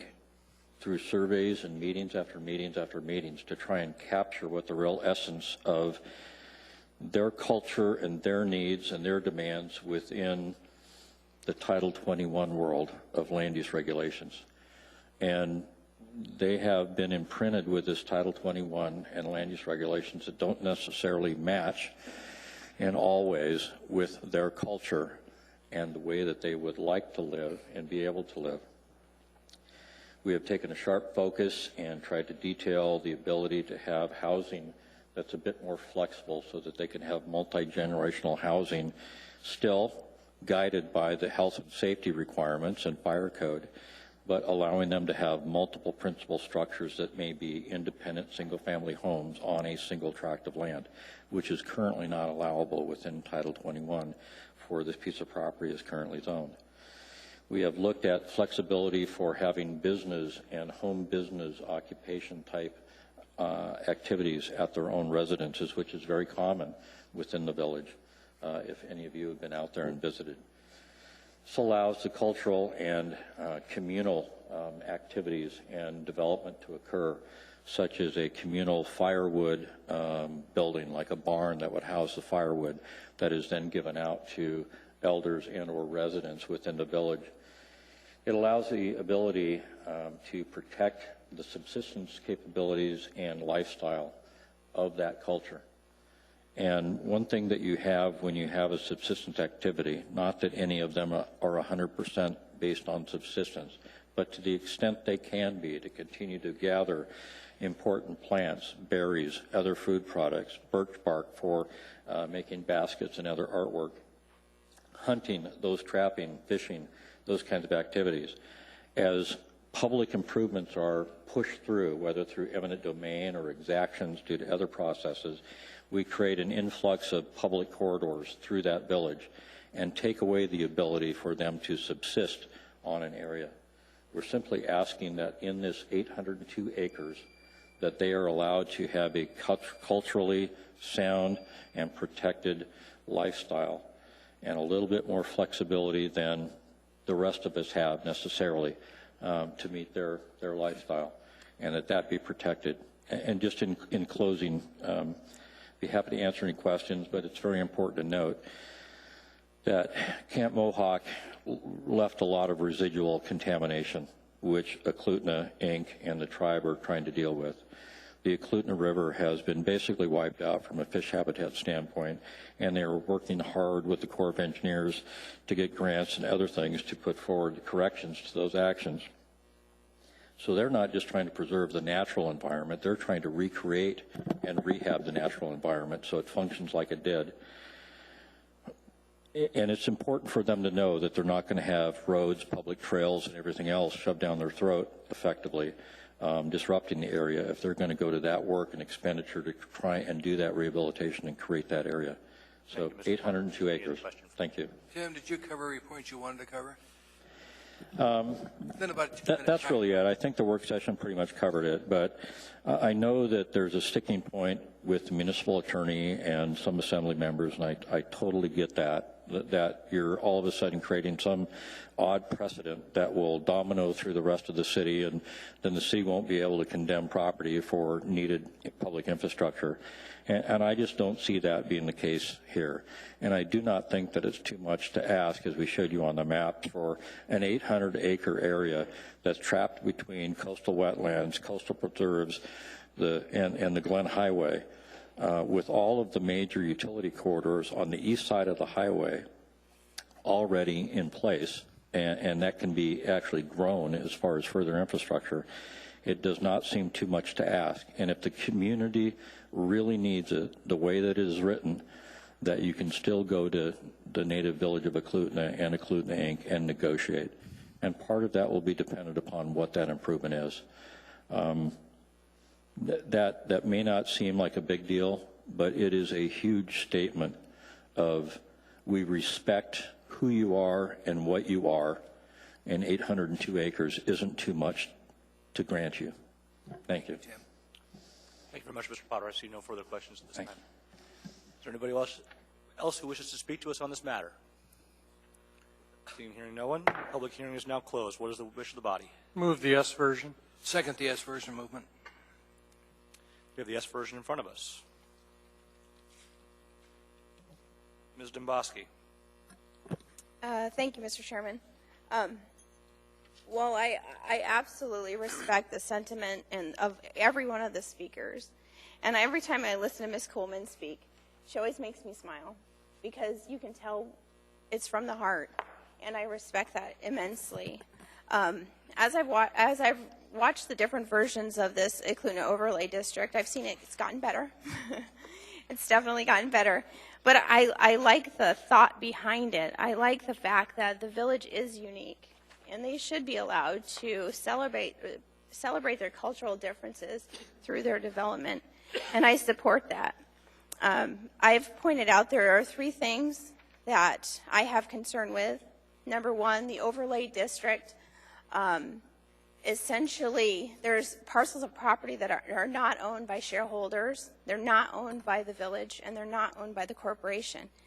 But now, somehow, these private property owners are going to be subject to potential, I don't want to use the word veto, but the potential additional requirements if certain aspects of development happen on their property. So I think there's an easy solution for that one, and I'll be offering an amendment. I'll just do that one now. As we discussed at the work session, I was told Essentially, there are 4 parcels of property. One of them, I'm understanding, is soon to be owned by Eklutna. But there's 3 parcels of private property that lay within the overlay district. So I make an amendment starting on page 5, it's line 12, to add, excluding therefrom any real property interest not owned by Eklutna Corporation or the native village of Eklutna. Will you press your button, Ms. Domboski? Is there a second? Second. Moved and seconded. Any further comments, Ms. Domboski? Yes. Essentially, all this will do is those parcels of property, as I said, it'll just outline those parcels of property owned by private individuals will not be subject to this overlay district. Thank you, Ms. Domboski. Mr. Hall, on the amendment or something else? Something else. Okay, I'll come back to you. You can click back in. Mr. Starr. Yeah, I'm going to speak against this for a couple different reasons. I've done quite a bit of diligence out there. I had an at-length conversation with 2 of the non-native holders of the property inbound, and they had some initial concerns, basically a lack of understanding. Really, they're going to appreciate this because it gives them a little bit more flexibility than they would have if they had to go under all the Title 21 requirements thereof. Primarily the landscaping, easing of the landscaping in the burdens. And you have to know the burdensome overtone of Title 21 to realize what I'm saying. It would be streetlights, it would be wider road width, it would be some of the things that quite frankly aren't characteristic of the streets and that. And so I think the idea that you know, they didn't communicate a lot of angst. We didn't hear from any of them tonight. And so I would say that the overall mission statement here is to provide that extra layer of, quite frankly, it's bureaucracy, trying to put that level of bureaucracy over the whole area. If you put little pockmarks in there, I think you're gonna run the risk of an internal debate. There is plenty of deeded land out there, plenty of title-held properties. I don't think the distinction should be tribal or non-tribal. It's a community with an overlay district concept. People choose to live here. So I think if you start pocking it up or marking it up, excluded or excluded, you start something that doesn't need to happen. Thank you, Mr. Starr. Mr. Traney. Mr. Potter, question. Have you looked at this amendment? And what's its impact on this document? You're a certified planner. We appreciate your response. Well, I'm actually not a certified planner. I'm just a very experienced planner. Okay, you're an experienced planner. And just to clarify, because there is a certification process for planners now, and I have chosen to not take that test and get certified, personal choice. The effects of this amendment, I'd look at it several ways. Number one, I haven't looked at it from the standpoint of the overlay district and meeting the underlying size as far as creating some spot zoning, but I would be concerned that these parcels might in effect be looked at as a spot zone within the overlay district. Secondly, as Mr. Starr indicated, there's actually some benefits that would be provided to these parties above and beyond what the current R7 zoning would allow them to do. So it's actually a beneficial thing from their standpoint. And lastly, I would say that this is not unlike any of the area-wide zonings that this city has done over the last, since 1975, as they march through town, zoning different parts of the city. And in an area-wide zone, people are consolidated within that zoning. And that's the way it is, because it's for the good of the cause and the oversight of the big picture. And I do not believe that any of these parties are hurt by the overlay district. I believe that they're actually personally and property-wise enhanced. And I would think that it's much better to just create the overlay district, exempt the railroad corridor, which we have done, and get on with it. Thank you, Mr. Potter. Thank you, sir. Mr. Steele. I'll be voting against this, Mr. Chairman. Okay. Mr. Steele. Thank you. Yes, Mr. Chairman. I, too, would like to speak against it. I think Mr. Potter, I think, eloquently stated that whenever you do a plan, you have to go through and make zoning compatible with that plan, theoretically. May take a few years, but and I think that's what this is equated to. We're basically putting an overlay district, and I think having a few parcels within kind of defeats the purpose, or at least it impairs the purpose a little bit. And I think it's cleaner to have the overlay district complete and not give special rights to those people based upon the fact that they're not Eklutna members. And so I will be voting against it as well. Thank you, Mr. Steele. Ms. Domboski. Curtis, I hate to put you on the spot, but I would like to ask you some very candid questions, and I know you'll give me a candid answer, so whatever it be, shoot away. I've showed you all three of my amendments. Would you oppose those three or any of the three? I'd like to know your candid response. Well, first of all, I do appreciate during your dinner break that Amy, you came up and walked those through. I appreciate that. I would prefer, I believe we would prefer to have this go through the way we've approached it, and I do agree and appreciate the comments that Tim Potter made, but I do respect your perspective. Okay, so you've had some time to ponder and you've reconsidered our previous discussion? I didn't commit to the previous discussion. I listened to you, and I respected what you said, and I didn't have time to digest it, and I said that. But listening to the dialogue and listening to the flow, I don't know that I could have captured the statement as eloquently as Tim did, and I do concur with that. But again, different perspectives, I respect those. I appreciate that. And, you know, one other comment, and maybe Tim's the better person to answer this. I'll just throw it out there for either of you. When we talked about the overlay district and saying this is the same as every other overlay district, are you familiar with any overlay district in town that subjects private property owners to basically get a check off from a corporation before maybe they do something on their property? I'm not. I'll let Tim speak to that. Okay. And what was your question again? I said, you had made the comment that this is similar to other overlay districts, and the differentiation that I see is now we have potentially 3 private property owners who say somebody wants an easement through their particular parcel, and I can't even tell you in relation exactly where they're located, but just hypothetically, somebody wants an easement through their parcel. Now, the way I see it, that property owner will have to go to the corporation and the village and get permission, because it says all easements. Across their piece of property, I do not believe that this says that. And I believe that it very clearly says that whether they want to do that or they want to subdivide their property, utilities can exact utility easements from those individual parcels and require that the easements go all the way so that the adjacent property can be served. No, I think we're talking about 2 different things. What I'm saying is in this document, the verbiage clearly says all easements have to be concurred by the village and the corporation, or they're prohibited. It's all public easements. Or they're prohibited. It's all public easements. So if John Smith wanted to give Sally Joe, whatever her last name happens to be, an easement across, a private easement to go across. I didn't differentiate public or private.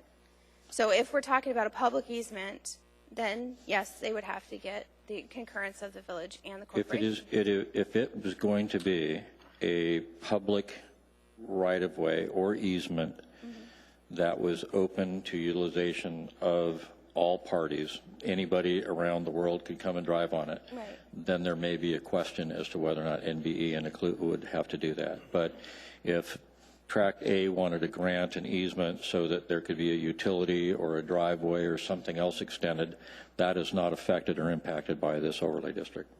Okay, thank you. Did you have a comment, Curtis? Please. I want information. Thank you. I just wanted to clarify something. because I have a great deal of respect for you, and we work very well out there in the community. You referenced something that I just want to make sure is clear. When we talked over here, and you just hit me with the question, had I changed my mind, I wanted to clarify. The comment I made over there was after reading your statements that I wasn't going to get up and speak against your statements, but I got in. You've invited me up. So. And I want to know. That's why I don't want you just to be nice. I want you to really tell me what you think. Yeah. And okay. and if there's a perspective that you can bring that would change my mind, I want to hear it. And that's why I ask. I don't ask because it's a loaded question. I really want you to lay it on me. Okay. Thank you. Ms. Johnston. Yes, I have a question of legal. If I kind of consider this amendment sort of placing in holdings, and would there be legal challenges with that? And also, if the in holdings or the properties then transferred in ownership to, maybe this wouldn't make any difference to somebody from the tribal council. I'm just wondering what the legal interpretation of this is. Through the chair, to the extent that properties owned by persons other than Eklutna Inc. or the Native Village would be exempt from the overlay provisions would not apply to those properties. So, for example, if a property owner wanted to bequeath their land to the municipality for a public park, they could do so, whereas if they're part of the overlay, they're prohibited from doing that. That's an example of how this would work. If they wanted to provide sidewalks, they could do so. If the overlay applies to them, the question is, can they provide sidewalks? What about even, say there's a transfer in ownership of the property, then would this then not, it would only be if it was owned by a non-Eklutna member?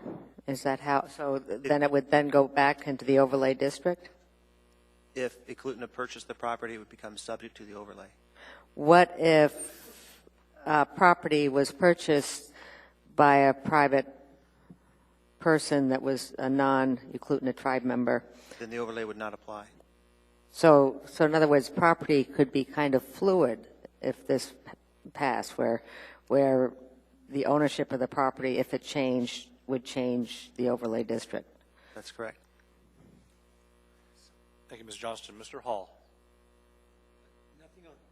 Okay, got it. Mr. Starr? Yeah. You know, that's precisely the caution what Mr. Wheeler ended with that I want to try to avoid, is that push me, pull you, or identification between who is tribal and who's not. You have to recognize that the parcels we're talking about, most of them have houses on them. So the zoning exists, houses exist. You couldn't really pragmatically do this. You'd go down with a rural characteristic road, get to the point of the non-exempted house, and then kick the road without 60 feet and a sidewalk and a street light. It doesn't really make sense. The people aren't scrambling for that level of oversight. They should be scared of the Title 21 change in characteristics. And I think if you start to say there's these 4 unique parcels over there, you run an undertone of discrimination, and you start to look at why it doesn't make sense from the overall 800 acres. It's got a unique characteristic the way it is. And I think those folks have good property rights, and they're protected through this overlay district equally. Thank you, Mr. Starr. Seeing no one else in queue, please proceed to vote on amendment number 1.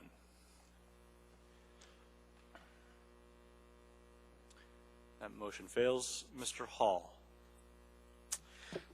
I would ask first, I would let Ms. Dembowski finish. She has 2 more amendments, and I'd like to speak to the main motion. Very good. Ms. Dembowski, your second amendment? Thank you. My second amendment, I move on page 6, lines 1 and 2, to amend and read as follows.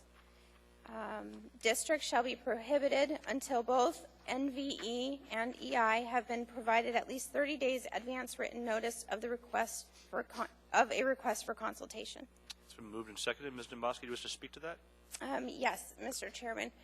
This was brought up a little bit in the work session, and essentially we're talking about, let me get my glasses here. We're talking about utility easements. And let me get there. Okay, so we are talking about utility easements specifically.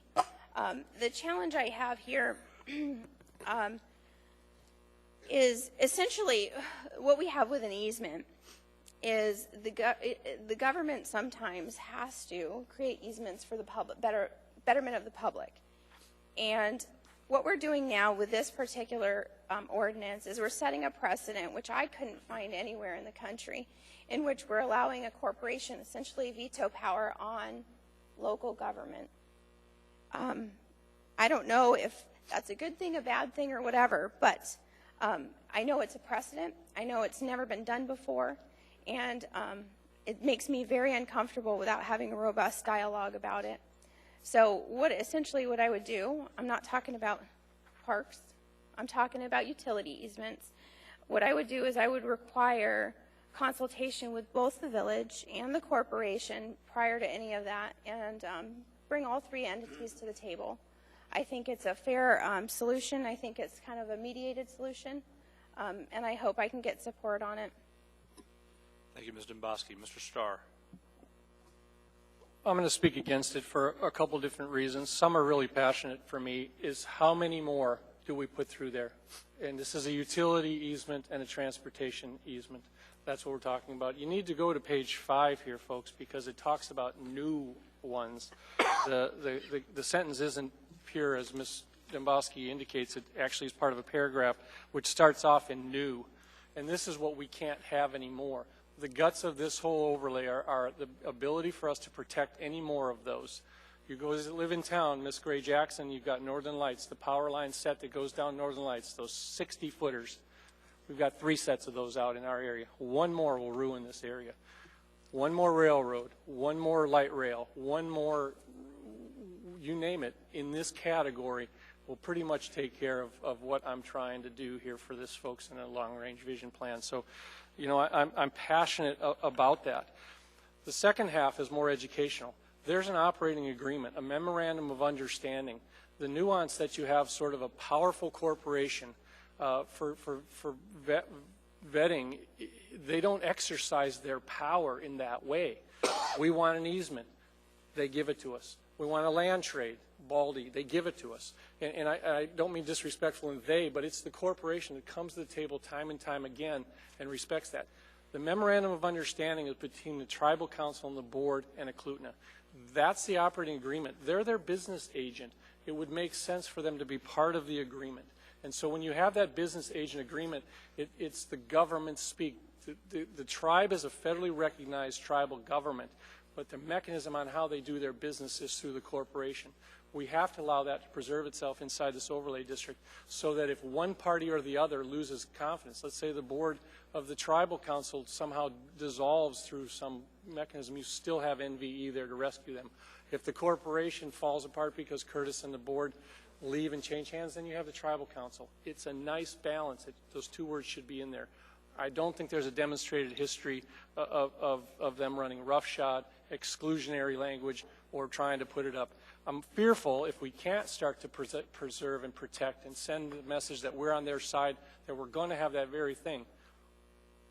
We're going to have no trespassing signs. We're going to have all of this stuff. So this one in particular is troublesome for me because it references new. If we allow any more new, we give too many things. At the work session, I gave the analogy. If it was a fair seat at the table, if those hearings were fair, it'd be fine. But to give them 30 days notice gives MEA, MLNP, AWU, all these other folks a way to come together, and it's a burdensome regulation upon that. The playing field won't be level, and the seat at the table will be mixed. The burdensome requirements not necessary, and I am again a no on this one. Thank you, Mr. Starr. Mr. Evans. Yes, Mr. Chair. I think I have, first of all, a question for Ms. Domboski. As I read the amendment, it looks like it would only apply to subsection B, how it's written, whereas also subsection A, which talks about the utility easements, seems like it would, based on your description, need that same language. Is that correct? Does that make sense? Yes, and actually that's what I intended. Sorry, Ms. Domboski, to clarify, did you mean that you intended for this to modify paragraph A and not paragraph B? Yeah, bisecting, trisecting. I did mean for page, it should have been page 5. line 26. Yeah, line 26. Sorry, it was written. Okay. I didn't catch that. If I could just amend my, And just substitute it. Is that okay with you, Mr. Evans? It is. Okay. Yeah, so it should have been under the utility easements. Sorry, I was on the wrong page. Okay, no problem. Ms. Domowski, you were next in queue anyways. Were you done, Mr. Evans? Yes. Okay. Go ahead, Ms. Domowski. Anything else? Thank you. Sorry, I just lost my train of thought. I'd like to ask a question of legal, if I could. Mr. Wheeler, can you talk to me a little bit about the utility easements and tell me, in fact, am I reading this wrong? I look at this as we're setting a precedent here, and I can't find an example like this. So I'm concerned. Are those unfounded concerns, or have I missed the mark somewhere? Through the chair, Ms. Demboski, my client is the municipality of Anchorage. And as such, my advice to my client is that it should not surrender its power to do what's in the best interest of the people of the municipality to a private corporation. Never in any circumstance should it do that. And I understand the desires of the corporation and the native village. I appreciate that, and I don't mean any disrespect by saying that. But to decide that a corporate entity has the ability to veto what is otherwise considered to be in the public interest and be held essentially hostage to that veto is bad for my client. Okay, and just to follow up, Mr. Wheeler, that change that I just made to move that amendment under the municipal utility transportation easements, does that accomplish what I was articulating that I thought it accomplished? My recommendation is as I wrote it for you, which is to put it at page 6, replacing lines 1 and 2, because you're talking about the municipal utilities, corridors, etc. Paragraph B on that page applies to state and federal or federally regulated easements and corridors over which we have no jurisdiction. So I'm not concerned about B. B just requires some level of consideration. So I'm not sure the phrase that I wrote for you is not intended to be, I think you said at line 26 on page 5.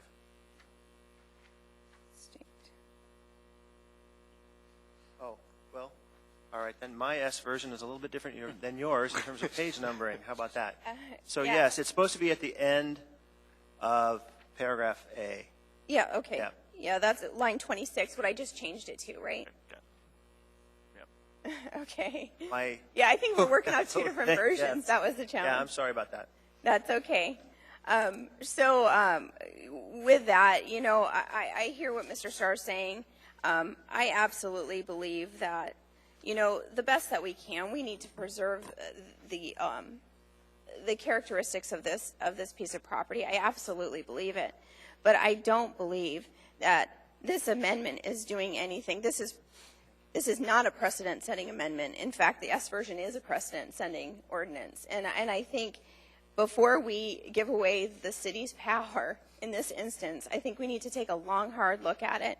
And I think giving them 30 days notice isn't burdensome. In fact, it gives them the opportunity to express any angst or any concerns that they have. And what it is saying is we absolutely value what you say and your opinions, and we want to know how can we make this better. And, realistically living out there, I can tell you, utility easements and whatnot coming through, more than likely they're going to go on the other side of the road. But the other thing this body needs to consider is we're building a very large power plant out there. And there is a possibility we'll need another transmission line. So, it's challenging for me when I look down to the future and I say, for the first time in history, we're given a corporation veto authority on a local government. I absolutely respect the corporation. You are never going to find another better steward, better neighbor than this corporation.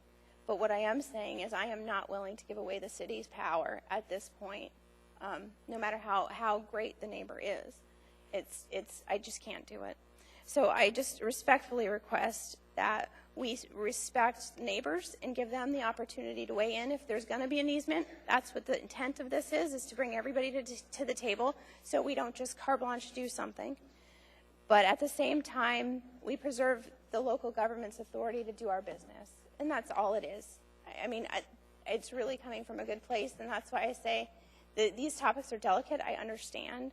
But I'm trying to really do what's in the best interest of the municipality as well as respect the cultural uniqueness of this region and of these people. So with all due respect, I just hope for consideration. Thank you. Thank you, Ms. Domboski. Mr. Trainee. I'm voting against this, Mr. Chairman. You know, ANCSA's created these corporations. It's a way to deal with native traditional land claims. It's unique in how we dealt with land claims in this country. And this corporation is a result of federal government saying, you will create these corporations. I think we need to give more deference to these corporations. So in this case, I'll be voting against this, Amy. Thank you, Mr. Chairman. Thank you, Mr. Trainee. Mr. Wheeler, did you have more you wanted to add? Or are we taking care of it with the questions earlier? Mr. Chairman, as to that particular amendment, I don't have any further comment. I do have some comments about the ordinance, though, before you. Okay, I'm going to take you out and have you get back in a little bit here, okay? Mr. Starr. Well, again, I don't want to beat it. You know where my position is on that, but I'm consciously giving the threat of future easements in this category away. I don't want that threat overlying. I don't know what the next administration will be, all of that. You know, Eklutna Corporation is the largest landholder in Anchorage. They have, if they want to bring a lot of power to the table, they certainly can. It's also, you need to know what I know, and that the western boundary of this is the Cook Inlet. The water is out there. The eastern boundary of this overlay district is the freeway. So the fact is that if this goes in, it will have that opportunity for something to bisect this village one more time. I just want to say go around the village. And I think if you let this language go in there, corporation rights or not, you're going to ask for trouble later, and I don't want any. Thank you. Thank you. Ms. Johnston. Yes, I have a question for legal. And I know this is more of a government to government, but the Centennial Park, where we have a BLM management district, pretty much, isn't it? BLM has restrictions on what we do in Centennial Park. I'm trying to relate, even though this is with a corporation versus public lands, we have the same restriction in public lands as far as running utility easements, or do we? Through the chair, there's certainly the BLM inholding, and I don't think you're talking about that per se. You're talking about the municipal portion of that area. And when we acquired that property, we acquired it subject to existing easements, and we acquired and accepted it according to whatever restrictions or rules the federal government put into place. So that was a voluntary acceptance of those restrictions. Whereas here, you're talking about conceding the ability to acquire new easements or quarters as it may become necessary in the future. Anything else, Mrs. Johnston? I'll take that as a no, and I'll come back to you if you need it. Mr. Evans? Yes, thank you, Mr. Chair. I appreciate the passion that I've heard on this issue. Mr. Starr's reason for wanting to protect this land, I think, are all well-founded. I agree that it would take an extraordinary reason, I believe, to put an easement, another easement, through this area. But I don't know that sometime in the future there won't be that extraordinary reason. And I think it's the obligation of this body, as representing all the people of Anchorage elected to do so, that we have that ability. We have a process in place for these easements. I think the right place for the passion about protecting this land is in our elected bodies and in our process that we already have. I have grave concerns, even though Eklutna, by all accounts, have been tremendous neighbors, extraordinarily willing to help out every time asked. I don't know 10 years from now if that will be the same. People change, organizations change. I think the people of Anchorage elected this body to oversee these type of issues, and I think ceding that authority to any non-elected body, especially a private corporation, even a unique ANCSA corporation, is a bad idea, and I can't support it. So I support the amendment. Thank you, Mr. Evans. Ms. Gray-Jackson. Thank you, Mr. Chairman. I really appreciate Ms. Domboski bringing forward these amendments. It really shows that she really did her homework, and I appreciate Mr. Evans' comments, and frankly everybody's comments, and especially our municipal attorney in protecting his client's rights, the municipality of Anchorage. But I really would like to hear, if I may, Mr. Chairman, the response to the comments that were made from Eklutna's representative, Mr. Potter. Thank you, Mr. Chairman. Mr. Potter? I guess I'd like to make a couple of comments on this issue. And my last comment, I'll try not to offend anybody. But it is a passionate issue with me here and the lower 48. So you'll have to just live with that. First off, on the BLM riders, that the municipality accepted properties that do still retain BLM oversight. In my view, I do believe that if the city was attempting to put different facilities, roads and or large-scale transmission corridors or other things through portions of those properties, BLM has the absolute ability to say no. So it's very similar. And whether it's government or not, it is the same.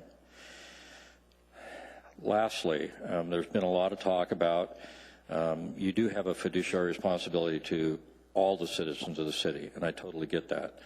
And you also have a responsibility to look out into the future and consider the history and where that history is going to go in the future. And I'd ask you to look at that. The other thing I'd ask you to do, some of you don't want to give the ability to say, trust me, to Eklutna. You would like to retain the trust me on that side of the bench. And quite frankly, as just an observer, and I've only been here 34 years, but through the record of the federal government, the state government, the municipality of Anchorage, the utilities, DOT, the railroad, I think that the trust me on this side has a much better track record, quite frankly, than the other side. And Mr. Evans, I don't know you well. Welcome to the Assembly. I plan on being around for a little bit longer, so I look forward to working with you. When you say you don't know who's going to be at power at the corporation or the native village of Eklutna in 10 years, you know what? 10 years, there's going to be a lot of new faces here. There's going to be new faces over there. MEA is going to have totally new people in charge and administration. And so trust me. That's all I can say. It's a trust me on this side, trust me on that side, in balance. I don't believe the city is really giving up anything given the physical constraints of that property and the archaeological material on that area. I think it highly unlikely, but you know what? Trust me. That would make us feel, I think it's a huge message that goes across the table to say, you know what, Eklutna, you are a partner in our future, and we trust you. Thank you. Thank you, Mr. Potter. Mr. Trainee says he'll still be here in 10 years. Mr. Steele? Thank you, Mr. Chairman. Yes, you know, we are doing something unique, something novel, something that isn't done every day. And I think Mr. Potter said it right. Trust me, it's about time that we do. And I think this is a good thing. If you start picking it apart, then you defeat the purpose of the whole thing. And so I, for one, am not interested in picking it apart. And I think the history of Eklutna is that if we've got an overriding issue to put it right away through there, I suspect they would listen to us. But there are options, and until those options are gone, I think we need to trust them and build a partnership. So I will be a no vote on this amendment. Thank you, Mr. Steele. Ms. Domboski, in wrap-up, I'm sure. In wrap-up, thank you so much. Well, first of all, though Mr. Potter has been around probably longer than I've been alive, I respect his comments greatly, but this is not the same as a BLM issue. It is not the same at all. The BLM is government, and this is precedent setting. We are giving a government power, and it is the right to establish easements to a non-government entity. While, and when we say this isn't about the trust me, you're not going to find a better developer, in my opinion, than Eklutna. They are great stewards of the environment, absolutely. It's not about the trust me. So when people couch it as, I don't trust the corporation or the elders, you know, that is offensive to me, because that's not at all. I'm doing my job, and my job is to make sure that the people on this body that are elected to do their job, which is part of it is establish easements sometimes, are able to do that. So I don't want anybody to say for a second it's not because I don't trust them, because, you know, I will take exception to that. And lastly, Mr. Chair, when I hear other members say, you know, they don't want to pick it apart, that's my job, to pick it apart. My job is to say what potentially could happen in 10 years because we did just give away this role, this responsibility of local government. So though I may be, you know, overanalyzing every single thing, and people say, you know, I'm fear-mongering, that's my job. So I take great pride in the fact that I pick these things apart. So I would just ask that people, you know, try not to lay motives on why we're critical. I think it makes a better product in the end when we're collaborative and we're critical. So I just, that's all I have to say, and I appreciate the indulgence of everybody who came to talk about this. Thank you. Thank you, Ms. Domboski. Please proceed to vote.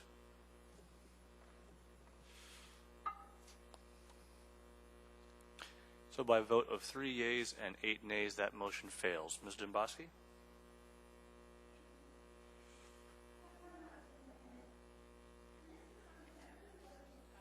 Ms. Domboski, I think your mic is off. Sorry, thank you. I have one more amendment, amendment number 3. It's been moved. Is there a second? Thank you, Mr. Evans. Thank you. And I just want to, what I passed out is, obviously it's off a little bit. It's not line 17, but on page 4, I would like to insert subsection 5, and it's recognition of the historical attributes of the overlay area, recognition of the importance of this overlay to the people in the community of Eklutna, and the adoption of this overlay are not intended to promote or inhibit jurisdictional rights. The overlay is an exercise of powers of the municipality to enact and enforce municipal land use regulation. Thank you, Ms. Domboski. You want to speak a little further to that? Or? Did I have a second? Of course. Okay. You already had it seconded. Yeah. Go ahead. Thank you. So essentially, as I read this, and this wasn't really discussed too much, really, at all, actually. But as I read this document, you know, we're trying to make sure that development in this area is respectful of the people that live there and the cultural uniqueness of the people that live there, which I think is fantastic. But throughout the course of our history, one thing that we do have is there's this discussion that's happened over the last 100 years about what's called Indian country or sovereignty rights. And sometimes when we refer to things as sacred, or we refer to some of the connotations that are in this document, it could be the beginning or it could be the grounds for a sovereignty issue. And my understanding is that wasn't the intent. And so what I'm trying to do is ensure, I'm just inserting one paragraph just to clarify the fact that this is an overlay district that is mindful of the uniqueness of this area, but the intent is not to establish sovereignty over these lands, or this is the ordinance. I'm not afraid of having the discussion, but I think if we're going to have the discussion, it needs to be a straight-on discussion about it, and it would just make me feel more comfortable. With that, Mr. Chair, if you'll indulge me, I'd like to ask Mr. Wheeler a question. Please. Thank you. Mr. Wheeler, we have had some discussions about this particular amendment. Can you talk to me without this amendment, any concerns that you may have with respect to the topic that I just brought up? Through the chair, Ms. Demboski, I provided my best recommendation and advice through a confidential memo that I provided to the Assembly. I stand by that advice and recommendation. This is an attempt to alleviate those concerns such that this overlay is a neutral enactment with respect to those issues. As noted in the sentence here, it's not intended to promote or inhibit jurisdictional rights, so that this cannot be used as a vehicle to promote or defend or shield those conversations that happen at a much higher level generally than at the local level. Beyond that, as I noted before, my office does not have on staff particular expertise in this area. Sure. So this, just like you said, I just want to clarify for everyone, this amendment will not shield those conversations from moving forward if that's the direction in which the city decides to go. So if we want to have a discussion about sovereignty on these lands, we still can do that with this amendment, correct? That's correct. Okay. Thank you, Mr.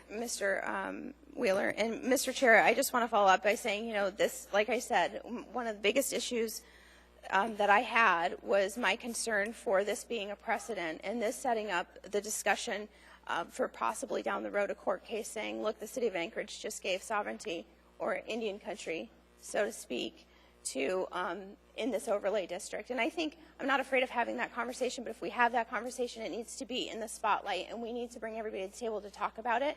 So I think this is one of those neutral things that just says, hey, we're not afraid to have it, but that's not what we're doing in this ordinance. So I respectfully request that everybody just consider that. Thank you. Thank you, Ms. Demboski. Ms. Johnston.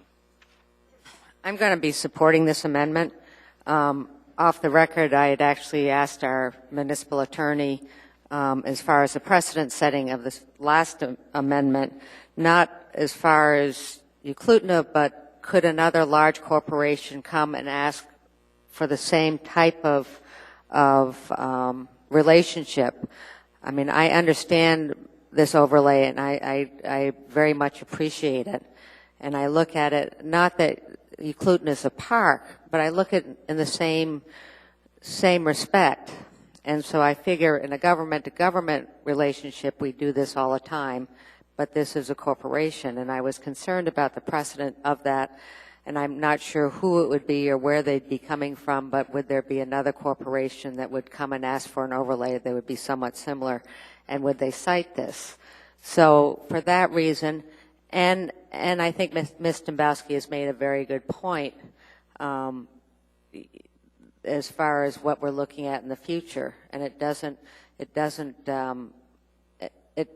makes us neutral in the whole discussion as far as Indian country and tribal rights, which I think what we need to be at this point. And so I very much urge support on this amendment. Thank you. Thank you, Ms. Johnston. Mr. Starr. Ms. Demboski asked for consideration where she may need to temper her passion, and if I wanted to use the word sovereign in this, I would have suggested that was what we were trying to do as an end game. So the inference somehow that there's sort of code language or code speak in here, that there's sovereign country intentions in here, I would have done it differently. There may be a day that we have to do that if that's what happens.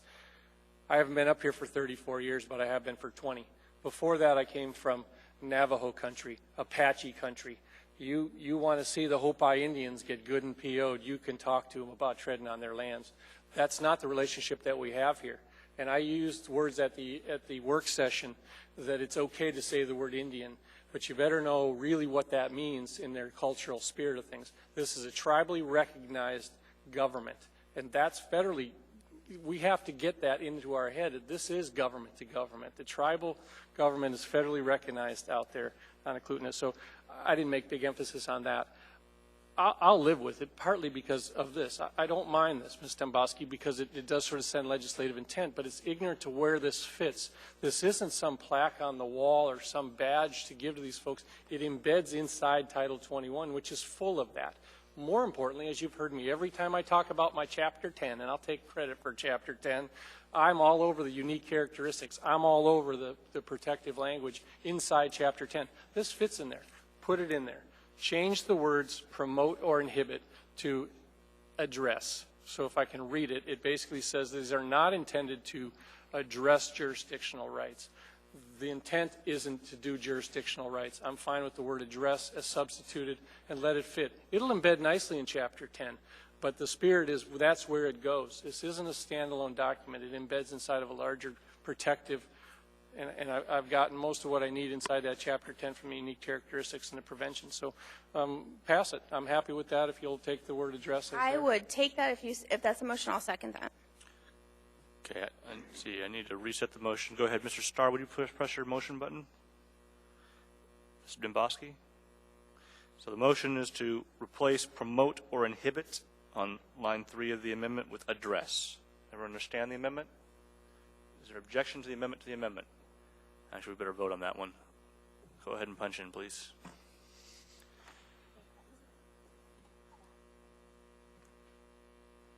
And that passes unanimously. That brings us back to the amendment as amended. Ms. Dembowski, you are in queue. Are you all done? I'll just pass. All right, let's vote on the amendment as amended, please.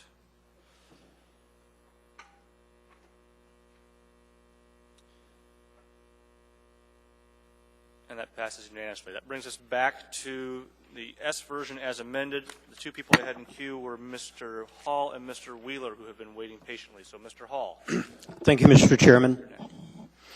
I want to be very clear. I'm extremely appreciative of everything that Eklutna has done for this community, and I do consider you to be an extremely good neighbor. But I want you to know I'm supporting this for a totally different reason. Even if you hadn't done that, as we grow older in our lives, we get to the time where we all tend to go back to our roots. We all want to be able to go back to our birthplace and be able to experience that. I have no idea, except I can tell you, as I age, the older I get, the stronger that desire becomes within me. Unfortunately, I don't have, I'm too far removed from my heritage to be able to do that. I'm a 55-year Alaskan, so I'm more Alaska than I am anything else. But when I see a community like Eklutna, and I see elders sitting in this audience listening to us, I would give anything to be able to give to you what you're asking, and I intend to help do that. I don't think there's anything any greater than being able to preserve our cultural heritage and to be able to do it that close to this community that we will have the ability to go out there on occasion and experience that with you. That's something I can't thank you enough for. So I will absolutely be a very strong yes vote on this. Thank you, Mr. Hall. Mr. Wheeler. Thank you, Mr. Chairman. First, I want to make just a quick comment on the last amendment, or I guess maybe it's even a question for the record, and that is you took out the word to promote, or took out the words to promote or inhibit, and you replaced with address. And I was asking, I don't know that we heard on the record what the maker of the motion considered the difference to be.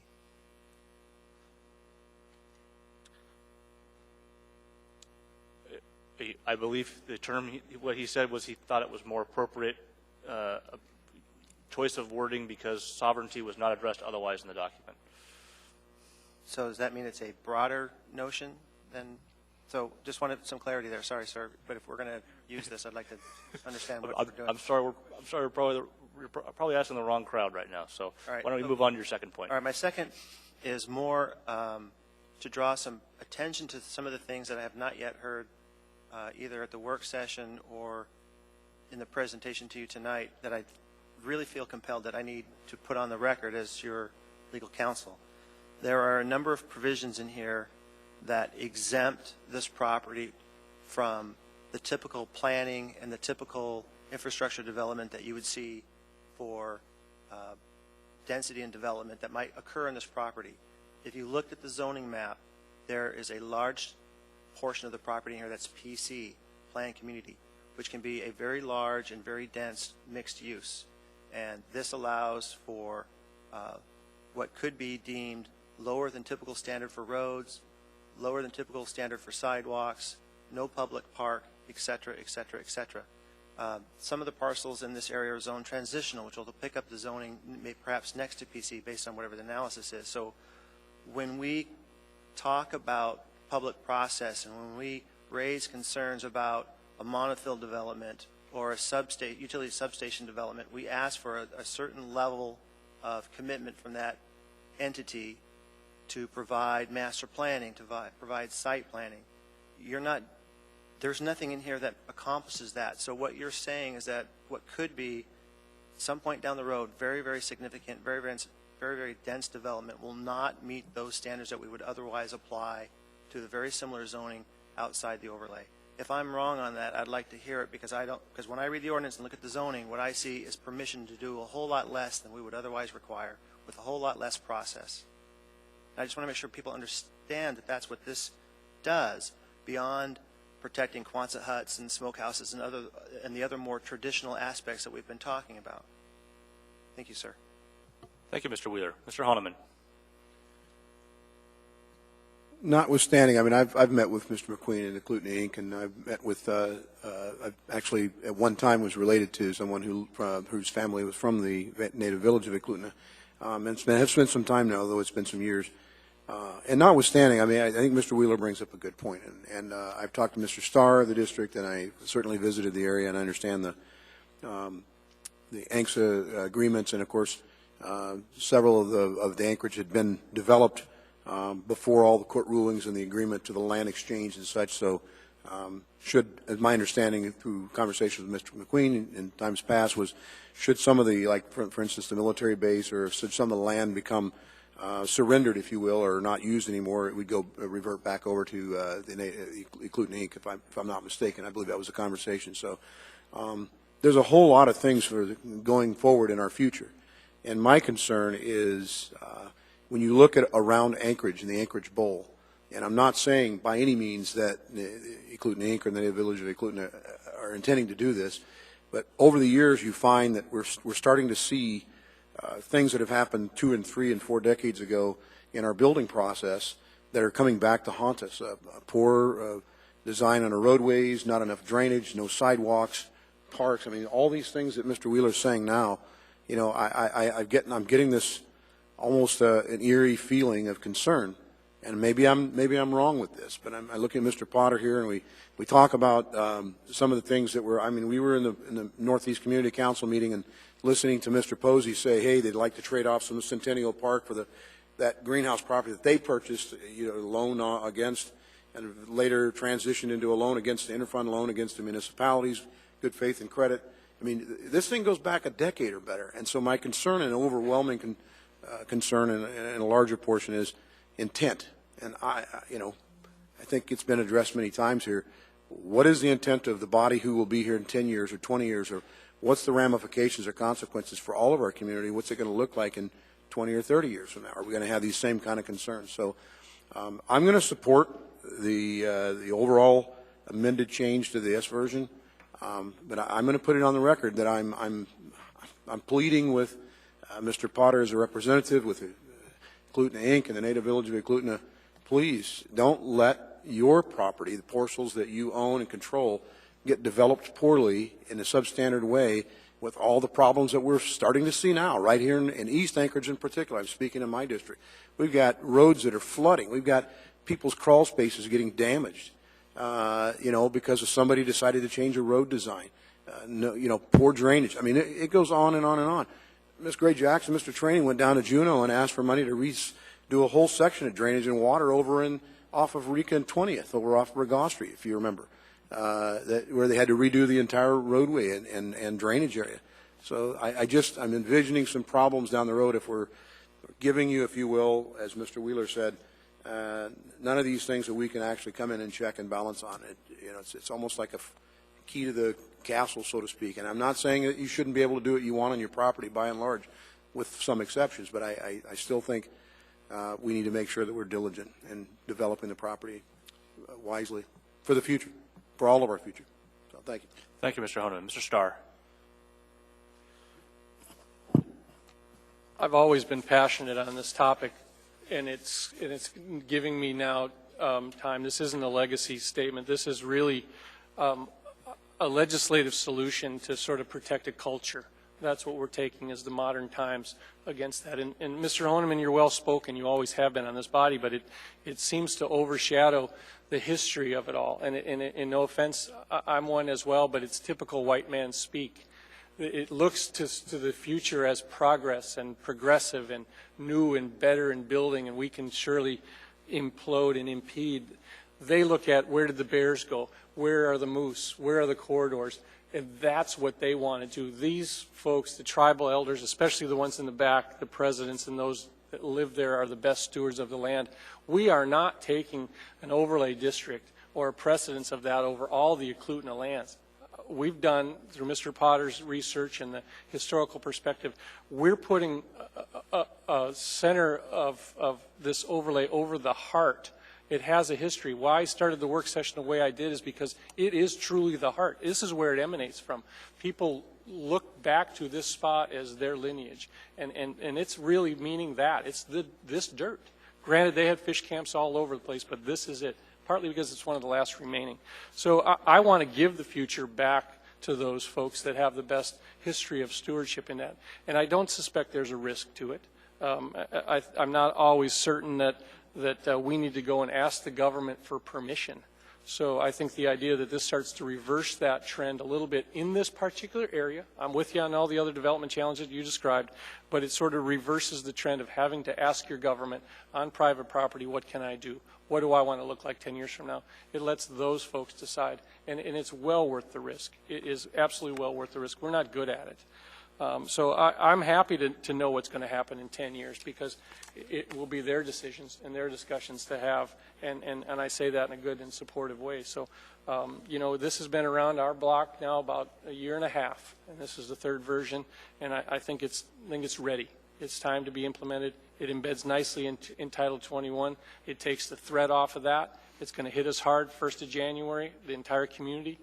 This is a very proactive thing to do, and it will put calm to that section of land. Thank you. Thank you, Mr. Starr. Mr. Traney. I'll be supporting this. I appreciate, Mr. Starr, you taking the lead on this. It's something we need to address. And to Eklutna, you've been good stewards of your land. Ever since I've known you guys, you've always stepped up to the plate. Whether it's $10 a year for a piece of property that an outside corporation would have charged us millions or thousands of dollars to, you step up to the plate, even when we don't treat you honestly. I tried to get you guys a tour of the gas fields, methane gas, and I don't think that was ever accomplished. Now you have to go to court because of our dealings with you guys. You know, when we hear this argument on trust, I wouldn't trust us for a second because we've proven to you that we're not trusty to be trusted. So what we're doing is, it's your land. And you guys know how the elders want it developed. And this is only 802 acres. You already own the land. And I hope it'll work out the way you want it to, but I'll also be supporting it. Thank you. Thank you, Mr. Traney. Mr. Evans. Thank you, Mr. Chair. I'm sort of torn in a way. I think this piece of legislation is a very good statement in the sense that I think it shows the municipalities and certainly this body's gratitude and respect for the tribe and the village, which is well deserved. And I think in that sense, I like this, and I'm supportive of it. For a lot of the reasons I said before, I still have concerns that while it's a great statement and probably well deserved, and I have no doubt that the people in the village and the corporation are as likely to do as well with the land as this body would, I still don't think it's the best government. So I'm a little torn on that, and to be honest with you, I'm not sure how I'm voting yet, but I'll know in a few minutes. Thank you. As will we all, sir. Ms. Dimboski. Thank you, Mr. Chair. I think Mr. Evans used the best word, respect. And I think this is a great statement for the respect that we have for the culture, the elders, the corporation, and my neighbor. It's right on my backyard. I do, and I respect the fact, and I am so appreciative of the fact that we can have those candid conversations, Curtis, where you can just tell me, no, Amy, you're wrong on this one. And I appreciate the fact that you let me ask those questions. Am I not entirely, comfortable with the easement issue? No, I'm not. Logically, do I say we would just go around it? Yes. Do I think that would have happened anyways? Yes. But to Mr. Honeman's point, I really scrutinized, and I was thinking about amendments in case there's mass development in this area. And then I went back to respect. I went back to common sense. And what it tells me, this is an area that has long been the heartbeat of the culture. And I have every bit of confidence. This is your home. This is your lifeblood. This is where you'll raise your kids, and generations before came. So I have every bit of confidence. Whatever you build in there will be beautiful, because I've seen other things you've built. So, I chose not to put extra regulations on there because I'm a strong believer in private property rights, and I think we already have too much regulation and codes when it comes to building. And I've seen what you've built, and I think you'll do amazing works in there. And I have to say, I appreciate the body's indulgence in adding that third amendment. And I hope this is going to be a wonderful asset for you in order to do whatever you want on your property. So I will be supporting it. And I'm very thankful that you, though it was a bumpy road, you let me go that way. So thank you so much. Thank you, Ms. Domboski. Ms. Gray-Jackson? Thank you, Mr. Chairman. First, I'd just like to say that I respect and appreciate all of the comments from my colleagues and the amendments that were brought forward. And but at this point, Mr. Chairman, if I may address Mr. Starr, I have two words that I'd like to say to him. If I may, Mr. Chairman? Please. Amen, brother. Thank you, Mr. Chairman. All right. Thank you, Ms. Gray-Jackson. Mr. Steele? Yes, short and sweet. Are we taking a risk? Sure. Are we doing something novel? Yes. It is respectful. It is about time. And,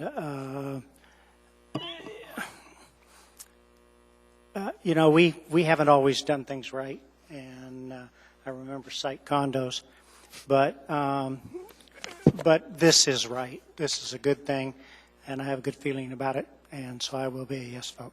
Thank you, Mr. Steele. Mr. Wheeler?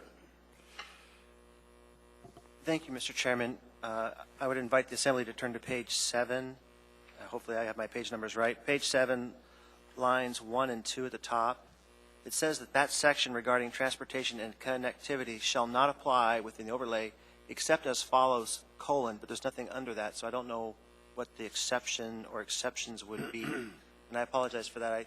I thought I had brought this up earlier when I first saw the S version, but it occurs to me no one mentioned it tonight. Page 7 of 9, very top, after A. Mr. Starr, it looks like that the drafting error in B and C should be indented and be small b and c, or small a and b. Fair enough to that, actually. The traffic impact analysis and sidewalks is really the meat of the exception. So, to our legislative drafters, paragraphs B and C, which are on lines 3, 4, 5, and 6, should be indented, and I believe it would be small a and small b under paragraph A. Through the chair, we'd use numbers, but yes, I get your point. But whatever works for you. Yes. All right. Seeing no one else in queue, please proceed to vote. And that carries unanimously. Mr. Chairman.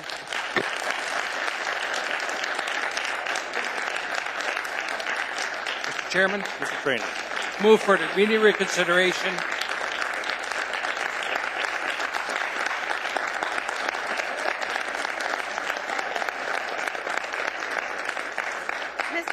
Mr. Chairman. Yes, Ms. Domboski. Point of personal privilege, sir. I'd like to recognize Lee Steffen, if he can have a moment to speak. Mr. Steffen, welcome, sir. Mr. Hand, thank you. I want you to recognize some honored guests I have. Students from Tampa, Florida. They're here to see how we treat each other.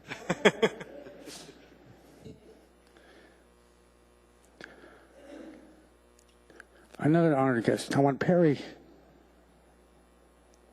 I don't know if he left or not. There's two of us from Eklutna. We lived there. What you just done,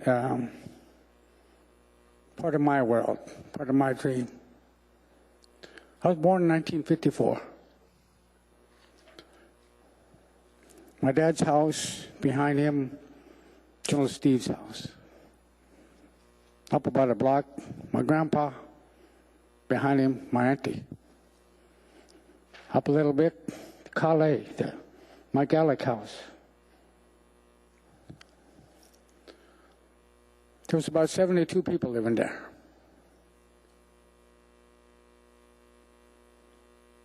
I never knew nothing about land claims then. There was nothing of my concern.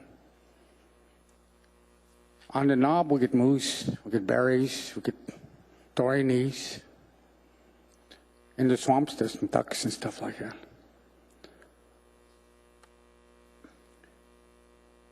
Somewhere in my life, I woke up one day. There's a 8-inch gas main going through the heart of my village. A highway from here to there from behind the community hall. Before that, somebody put a bar, killed a lot of our people just across the street. Water line main went by. All them kind of things happen to us. A body of this nature, this is what we're going to do in your village. This is what we're going to do. This is what you're going to do in your home. Now, I don't know much, but I think Danae was standing on the beach when Columbus come up and said, "I'm lost." I think it was Cook.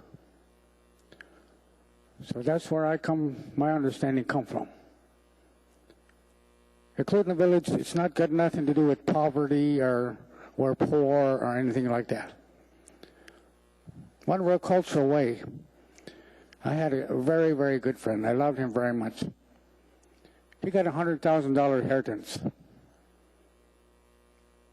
Now the rest of us, we put it in the bank.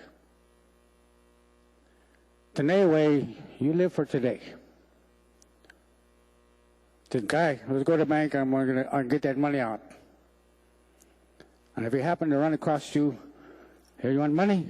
You want money? You want money?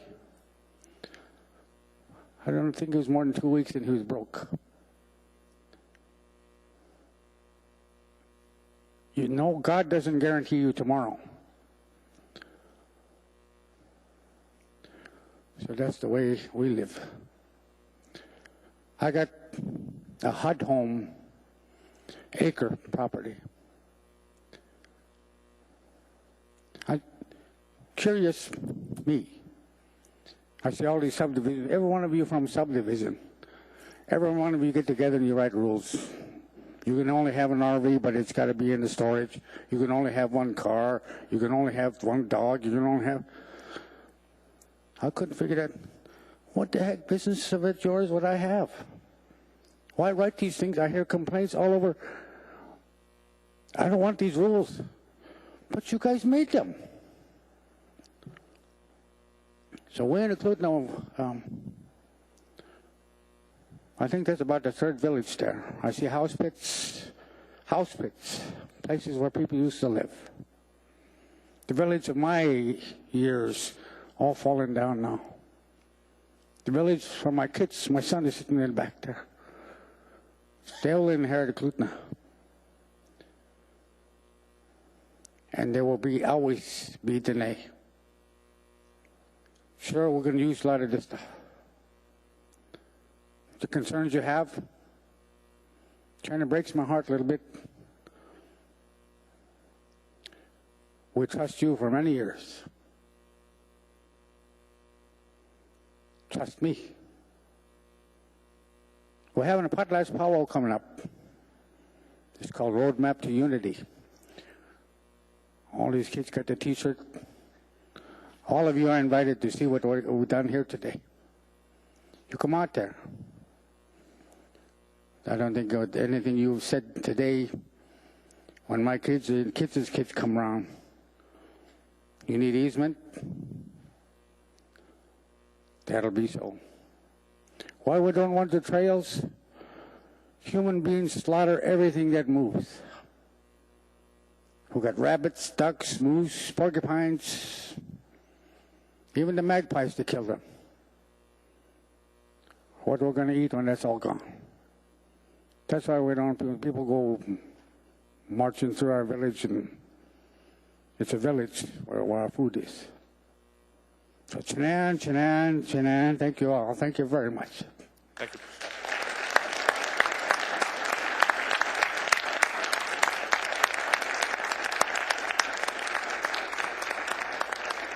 Mr. Chairman, I have the floor. I move to reconsider AO 2014-40S. Urge a no vote. Second. You press your button, sir? I did earlier. Oh. I've got the motion showing up. All right, very good. Please proceed to vote. And so by a vote of 0 yeas to 11 nays, reconsideration fails. That brings us to item 14F.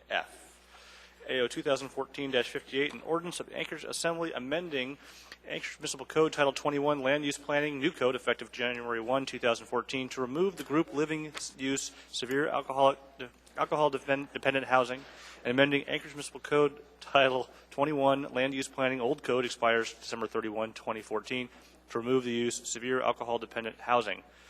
It's accompanied by Assembly Memorandum 236-2014. This is a public hearing. Does anybody wish to speak to us on this matter? Seeing, hearing no one, public hearing is now closed. Move to approve. Second. Oh, do you wish to speak at this one, ma'am? Yes. Oh, I'm sorry. I'd like to reopen the public hearing, Mr. Chairman. Any objection? Okay, we'll reopen the public hearing. Welcome, ma'am. I apologize. Oh, no, sorry.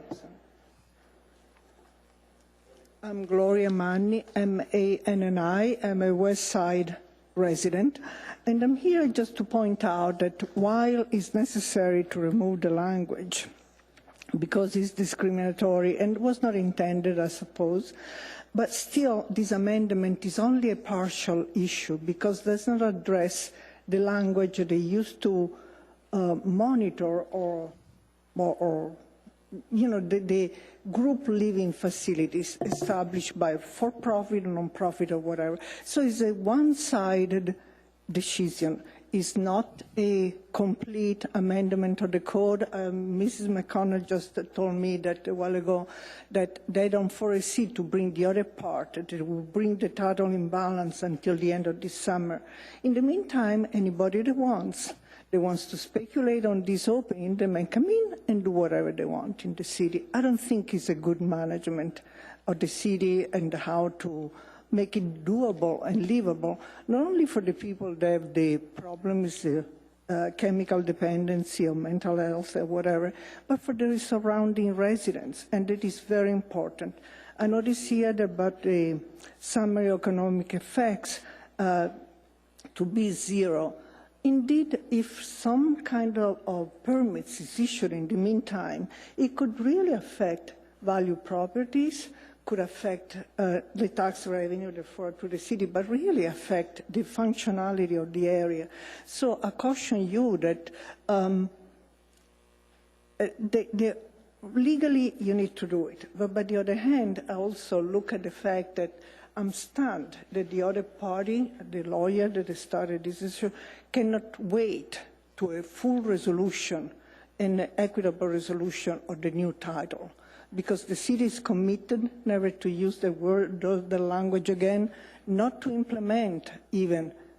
There should be a moratorium period until the other part is completed. And this is not intended as a discriminatory in any way, because people that have other chemical dependency or mental problems, they're with the community no matter. So it's not a personal issue.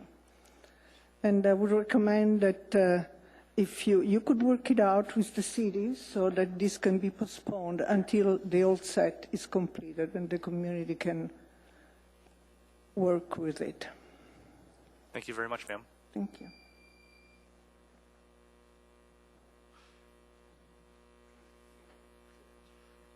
Good evening, Ms. Gleason. Good evening.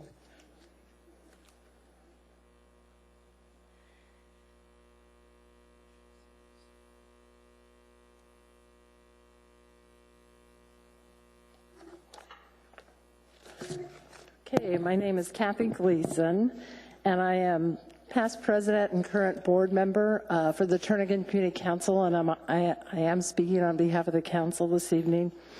I'm passing out, or what you're receiving are two resolutions that Turnagain Community Council passed. The first one in February, when the planning department proposed what Gloria just talked about. It repealed the severe alcohol dependency housing part of Title 21 group living, but it also put in a new category called supportive housing.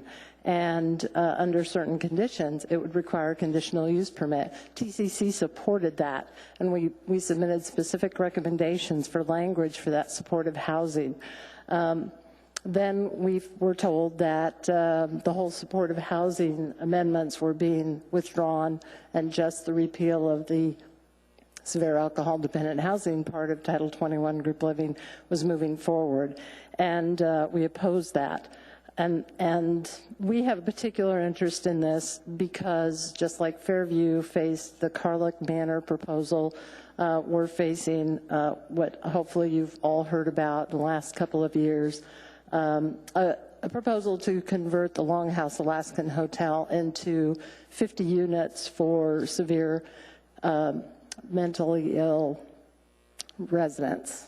And so nothing like that exists in Anchorage at that large of a facility in one neighborhood.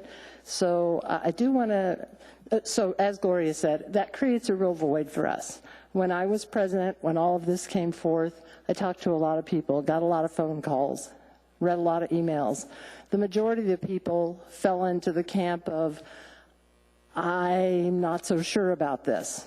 This, under current code, doesn't require any kind of conditional use permit. It doesn't require any kind of public process. It doesn't require any kind of public hearing where the public and the community councils can have a say on anything about this proposal. So to repeal one part of it but not put in another in hand is a big concern. I do want to thank Erica McConnell because she has worked with our council. She's met with us. She's come to our meetings. She's tried to keep us informed about what's been going on. When you look at attachment B and C, oh wow, that went way too fast. If I may wrap up, it's clear that there needs to be a supportive housing type group living category within Title 21. Thank you, Ms. Gleason. Anybody else wish to speak to us on this matter? Don't be slow like anybody else was. All right, seeing and hearing no one. Public hearing is really closed this time. What is the wish of the body? Is there a second? Second. It's been moved and seconded. Is there any discussion? Hearing none, please proceed to vote.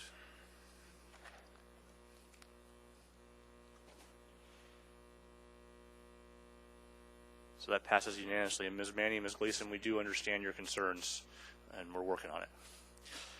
That brings us to item 14G, AO 2014-65, an ordinance authorizing a non-exclusive telecommunications and electric easement within a parcel of land located within the southwest quadrant, northeast quadrant of Section 23, T13N, R3 West, SM, on file in the Anchorage Recording District, 3rd Judicial District, State of Alaska, Public Works Department, PM&E, accompanied by AM 250-2014. This is a public hearing. If you wish to speak to us on this matter, please come forward. Seeing and hearing no one, public hearing is now closed. Move to approve. Sorry, It comes up. Go ahead. Thank you. Been moved and seconded. Is there discussion? Seeing and hearing none, please proceed to vote. And that passes unanimously. That brings us to item 14H, an ordinance 2014-66, an ordinance authorizing a non-exclusive telecommunications and electric easement within a parcel of land located within College Gate East Subdivision Number 4, Tract A, Plat 73-110 on file in the Anchorage Recording District, 3rd Judicial District, State of Alaska. It's accompanied by Assembly Memorandum 251-2014. This is a public hearing. If you wish to speak to us on this matter, please come forward.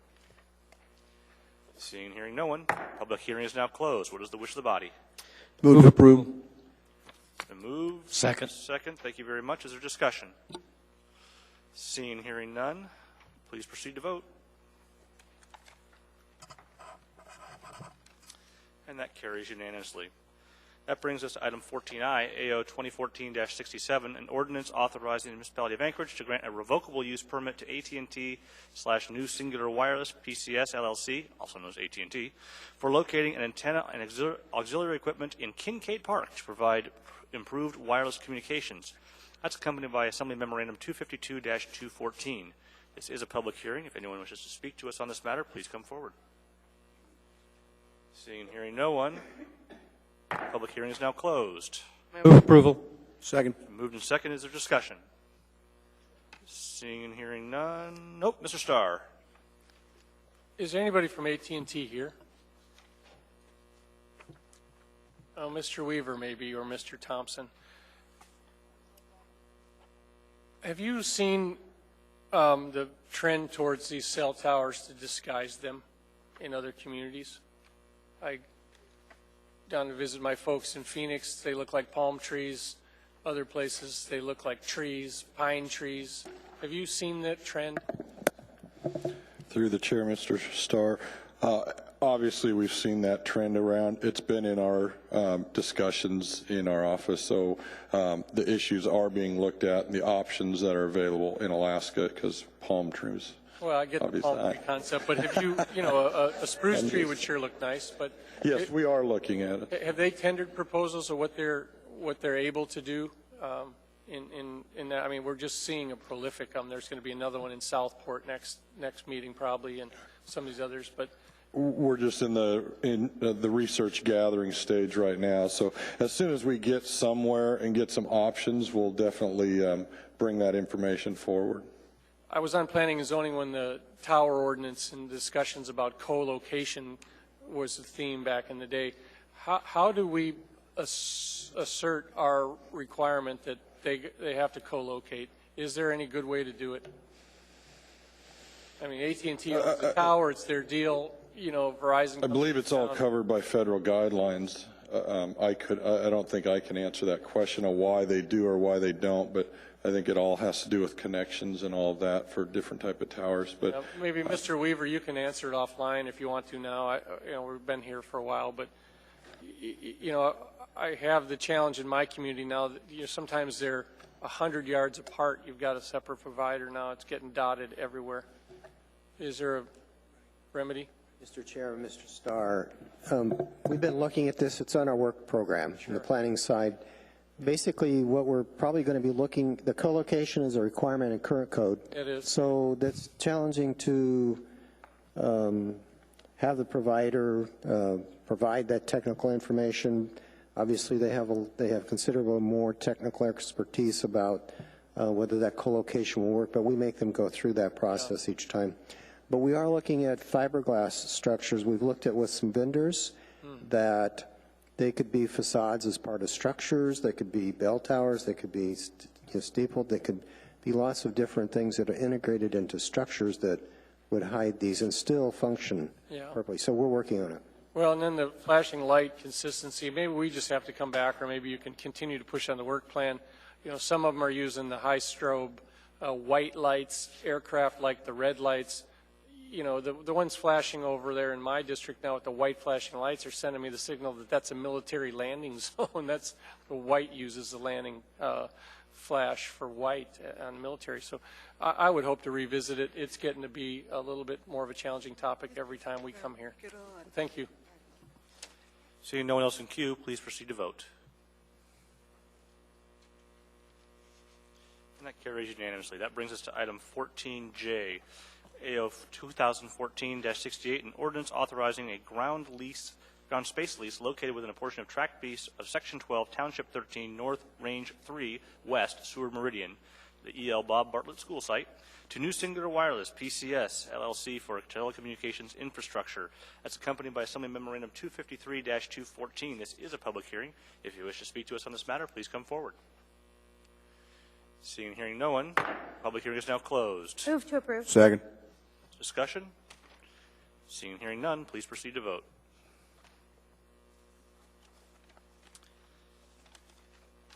And that carries unanimously. That brings us to item 14K, AO 2014-69, an ordinance of the Anchorage Assembly amending Anchorage Municipal Code, Chapter 25.40, to modify the disposal process of the Heritage Land Bank. That's accompanied by Assembly Memorandum 254.2014. This is a public hearing. If you wish to testify, Ms. Gleason, come on up. Please come forward at this time. Am I that obvious? Chair and members of the Assembly, I'm Kathy Gleason. I'm speaking on behalf of myself. Turnagain Community Council was not even aware of this ordinance. I just caught it on the agenda when I was looking at it last Friday, so we were not informed of this change. I wish we had been. I wish the public notice process would be much more comprehensive than remembering to look online. I'm not sure what this is all about, frankly, and so I wish there would have been an opportunity for us to look at it, maybe have a discussion with some Heritage Land Bank staff, with our Assembly representatives, to see if there's anything underlying here that our council should be concerned about, because there is Heritage Land Bank land west of the airport where the coastal trail runs through, and it's been a big topic of discussion along with other parcels in West Anchorage. I just attended 10 meetings representing Turnagain Council on a proposed land swap task force. And these parcels west of the airport, these HLB parcels, are probably going to end up in some package that will go before you to trade some of them away. And so I don't know if any of this language is being inserted now to prep for that action later on. I don't know. It's just my skeptical question that I'll throw out there. It concerns me that any Heritage Land Bank land, that there's so many options where it can be disposed of for less than fair market value, sealed bids and negotiations and so forth and so on. And I can see the HLB land west of the airport falling into that category, that probably nobody else under a competitive bid would jump on that. The airport wants it in a land swap, and that would really compromise the integrity of the coastal trail running through municipally owned land, because the airport, as they do and as they can do, has cleared pretty well all up to their boundary in that area. And so what little vegetation is left on the HLB parcels that's not being leased out to the Clitheroe Center and the old composting facility cleanup and so forth, it's the only buffer left along the coastal trail in that area. And so I would hope that what's being proposed as changes to the code right now doesn't allow for the ease of disposing of a lot of that land west of the airport that's now serving. And really, the Turnagain Community Council has requested that these parcels be transferred over to the Parks and Rec for management for many, many years, because the coastal trail does run through them, and they provide a good buffer. They serve the highest and best use public purpose for that land. So I ask that you maybe ask some questions and be cautious of what you're being asked to approve this evening. Thank you. Thank you, Mr. Chairman. Thank you, Ms. Gleason, for being here and testifying this evening. And I had some conversations with somebody from the airport, our Airport Heights Community Council, who had some concerns too. And I had a conversation this afternoon with Ms. Oswald. Okay, and when the public hearing is closed, I'm going to ask her to address some of your concerns right here and now on the floor. Thank you, Mr. Chairman. Thank you, Ms. Ray Jackson. Mr. Honeman? Yeah, I was going to ask a couple of questions, so rest assured there are a few questions that'll be, when we're at that point, but okay, hopefully it'll answer some of your concerns. Thank you very much. Thank you, Ms. Gleason. Does anybody else wish to testify in this matter? Seeing and hearing no one, public hearing is now closed. What is the wish of the body? Move to approve.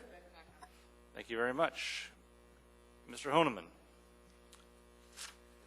And Ms. Oswald is here. Someone from from legal. Okay, there we go. Sorry, couldn't see it. Hiding behind George. Sorry. And so there is as I'm reading on subsection D, the underlined part, it appears that at first blush that it's only if there's no bids that are through the competitive process that's why the need for the change of ordinance. But then I look on item bullet point 4 under page 2 of 2, and then we're talking about the HLB may invite proposal to purchase for a fixed price rather than through a bid process. Can you just give a synopsis on this? Because I wasn't aware of this urgency and the need to change this. Through the chair. Through the chair, you are correct. We are going to continue with the competitive bid process. And if we fail in the competitive bid process to receive a acceptable bid, then we're going to move on to option 1, 2, 3, or 4. But not until we do the competitive bid first. Okay. And has this, just out of curiosity, has this been a problem before, or is this just something that came to your attention that we might need to have as an option in case? It's to standardize. It's pretty much it's the same as what real estate services is. We've got the real estate service division, and you also have the Heritage Land Bank. And it's also our competitive bid process. We have sold a lot of property that has not gone to the through competitive bid. So we come to you and we say, notwithstanding the code, and we've been getting approval for doing that. That's what I recall. So I wasn't sure. Yeah. Okay, so thank this you. just standardizes it. Thank you, Mr. Honeman. Mr. Starr. My challenge is sort of the confidentiality nature of those discussions that sort of has to occur until closing. Mr. Wheeler, is there any way to have the discussions become part of the information that is exchanged with us without compromising the sale? Oftentimes you can't tell us because, that'll get the other pizza place upset, or, that guy is going to call and, we hear that, or I do anyhow. We can't tell you because it's part of the confidential conversation that we're having with the prospective buyer. Is there a way around that in language such as this? Through the chair, Mr. Starr, I'm not sure I can give you an answer like that off the top of my head. I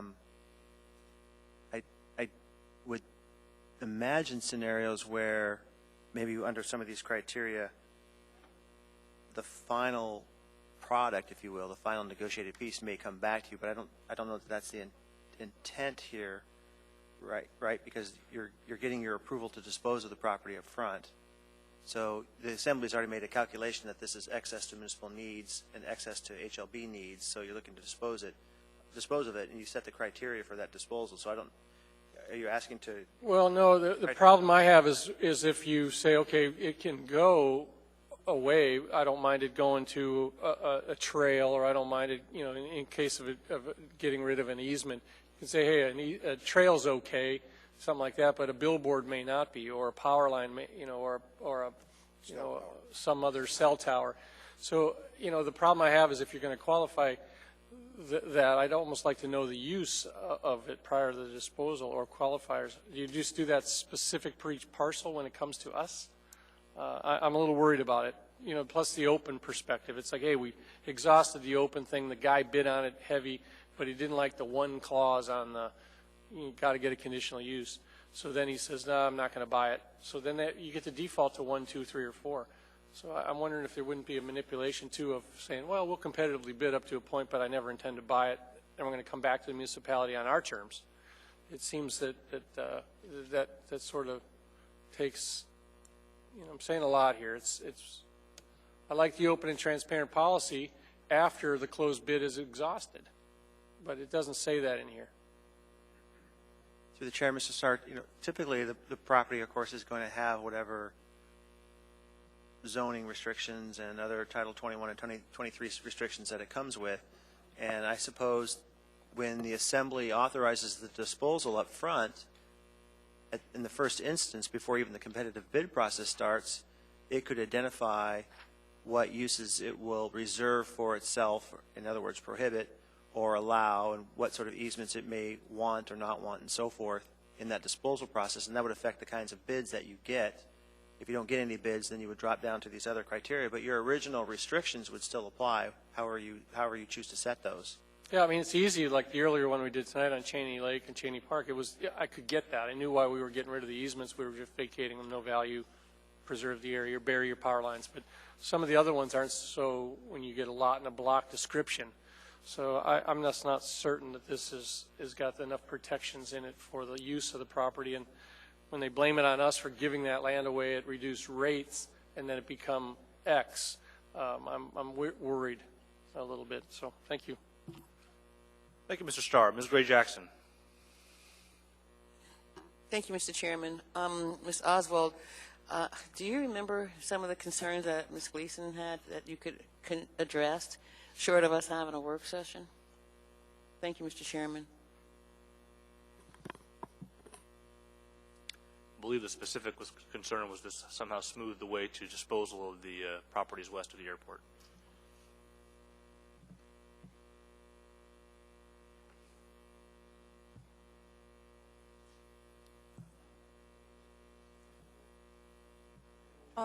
Through the chair, Ms. Elvie Gray-Jackson,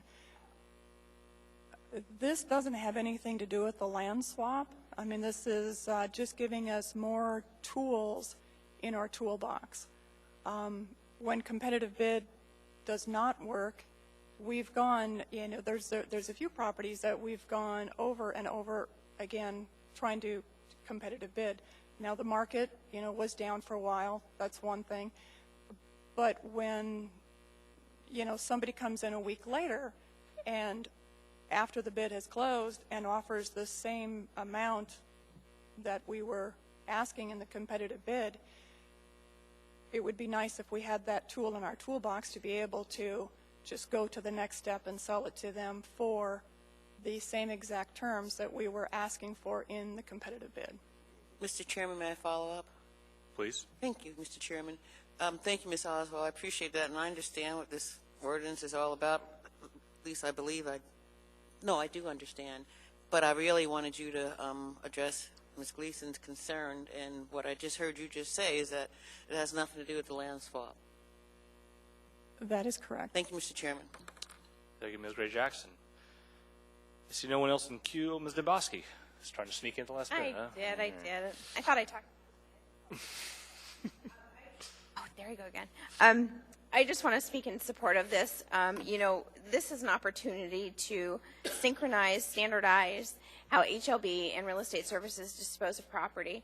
It's going to give the municipality opportunities to dispose of unneeded lands and put it in private hands. That maybe, we have a housing shortage, so maybe we could build some houses or some apartment buildings or whatnot on.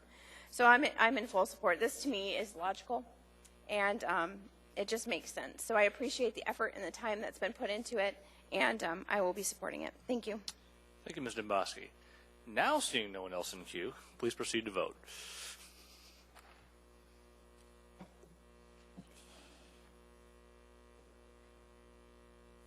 So by a vote of 9 yeas and 2 nays, that motion carries.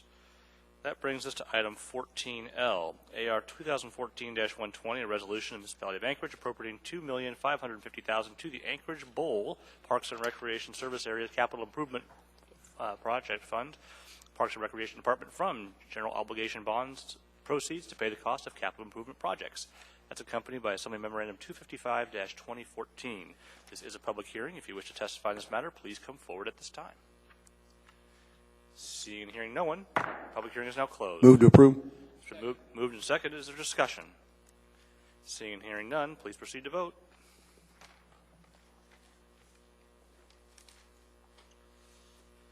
And that passes unanimously. That brings us to item 14M, AR 2014-121, a resolution of the Municipality of Anchorage appropriating $20,200,000 to the Anchorage Roads and Drainage Service Area Capital Improvement Project Fund, Public Works Department, from general obligation bond proceeds to pay the cost of road and storm drainage capital improvement projects. That's accompanied by Assembly Memorandum 256-2014. This is a public hearing. If you wish to speak to us on this matter, please come forward. Seeing and hearing no one, public hearing is now closed. Move to approve. Is there discussion? Just real briefly. Mr. Honeman.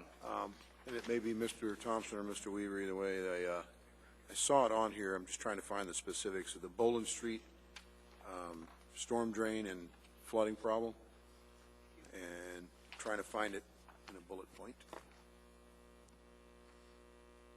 Are you looking for the project list, Mr. Honeman? Got it right here. It's number 8, and I'm reading through it now. Okay, so I'm trying to remember if can you remind me, Mr. Thompson or Mr. Weaver, the one, whoever's got the data, did the state funding match come through on this, or are we having to rely on other funding if we needed to get other funding to complete this storm drain? If you recall, there were two options here. There was an option that it was kind of like a temporary fix, and what it might have cost about just under $1 million, and then there was a proposal that might have cost around $3 million, and the state asked us to make sure we ponied up enough funding. It looks like there was a match for $2.5 million, and I'm not sure. We had a request through the chair, Mr. Honeman. We had a request for a match of $2.5 million, but I don't know at this time. I can get that to you tomorrow. I appreciate it. I don't know for sure if it made it on the list. The list is extensive, and I don't have that for sure. Thank you. I'd appreciate it. Seeing no one else in queue, please proceed to vote.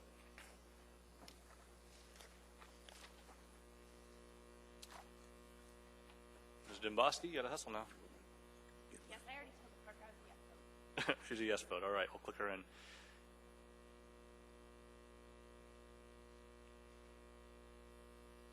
And that carries unanimously.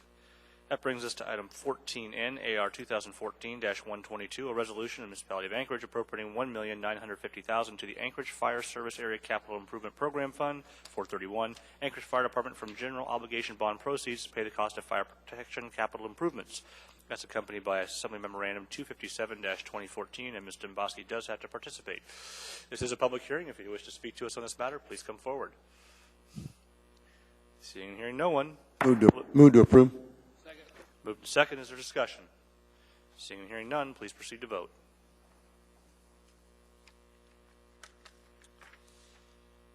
And that carries unanimously. That brings us to item 14O, AR 2014-123, a resolution of the Municipality of Anchorage appropriating $520,000 in the Anchorage Fire Department for an ambulance replacement and $700,000 in the Public Works Department for area-wide public safety, all to the area-wide General Capital Improvement Fund, 401, and appropriating $573,000 in the Public Transportation Department for the cost of area-wide public safety and public transportation improvements to the Public Transportation Capital Improvement Program Fund, 485, all from general obligation bond proceeds. It's accompanied by Assembly Memorandum 258-2014. This is a public hearing. If you wish to speak to us on this matter, please come forward. Seeing and hearing no one, public hearing is now closed. Move to approve. It's been moved and second. Is there discussion?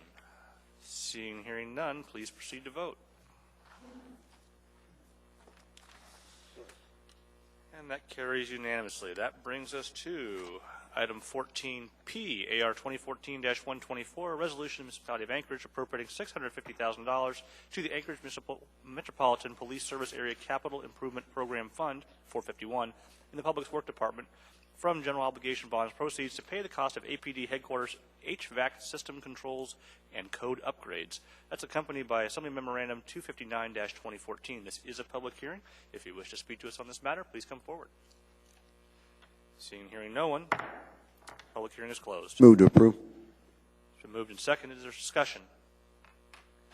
Seeing and hearing none, please proceed to vote.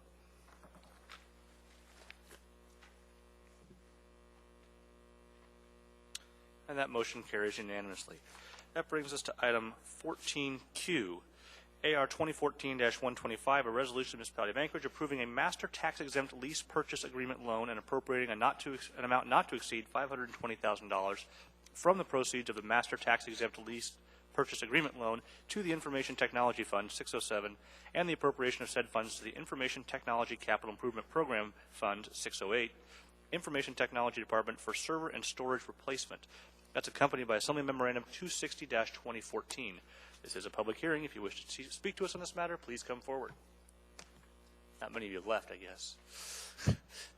Public hearing is now closed. Move to approve.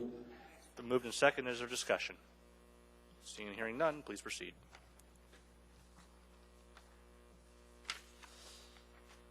And that motion carries unanimously. That brings us to item 14R.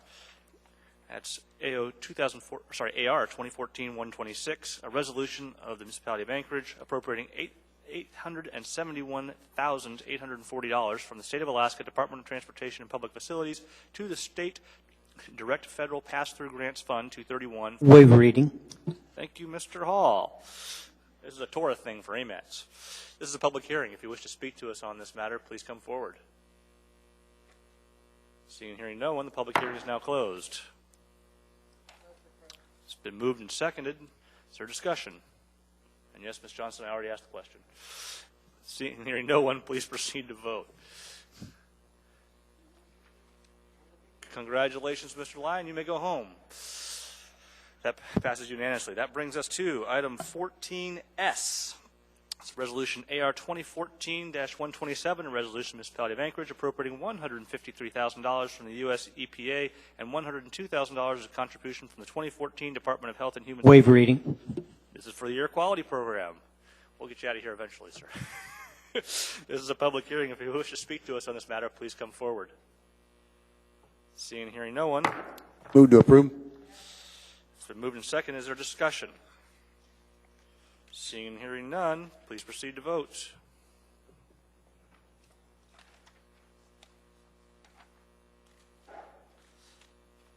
And that passes almost. When you got who we missing? Ms. Gray Jackson. Your button didn't get pushed correctly, apparently. And now Mr. Morris can go home. That passes unanimously. That brings us to, or back to, item 9 Delta 13. Mr. Honeman. This is the Kennedy litigation amendment. I had made the original proposal to postpone till June 10th meeting. However, I've been told that Mr. Wheeler not now being here, there may be some time sensitivity. So I'll go ahead and move to approve. I think we already had a motion to approve on the floor. Okay. So do we have a second? It had a second. All right. And so the question is, originally, and it goes to a greater, I guess, picture of we haven't had a recent, or I should say we haven't had an update on any litigation issues and where we stand for some time now. And I know we had that conversation at one of our meetings previously that we might be. In this particular case, we're on our amendment number 8, and I recognize that there may have been a recent disclosure of obtaining this case today, and I did read something at the break, reference to Daily News. Is there something that we would be able to better have that you can discuss? Through the chair, Mr. Honeman, yes, I can tell you where we are. No problem there. The judge did convene a hearing this morning. At that hearing, the judge told us that he had decided he would open the verdict, and so he did so. He had not looked at it himself. Nobody had seen it or knew what it said, but in the special verdict forms, the jury, and the media was there, the media covered it, and in the special verdict forms, the municipality prevailed on count 1 and count 2, and the jury was unable to reach a decision on count 3. So the judge advised both parties he wanted to hear from us within 10 days as to what our proposals might be for trial dates, recognizing that we could trail some other trial that had a greater priority, fall in behind it second or third if something gets canceled. If we wanted a guaranteed slot, his calendar was full until next summer, so we should not look for guaranteed dates until after June of next year, if there's going to be a retrial on count 3. So,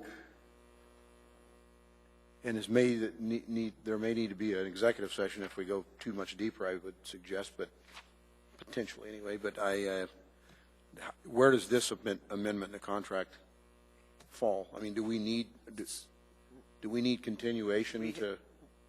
Through the chair, Mr. Honeman, this will help us cover invoices that we already have and motion practice that we had to engage on in post-trial to address the issue of whether or not to release or not release the verdict. So it's one of these things where, unfortunately, when we think we're getting near the finish line, we have more work to do.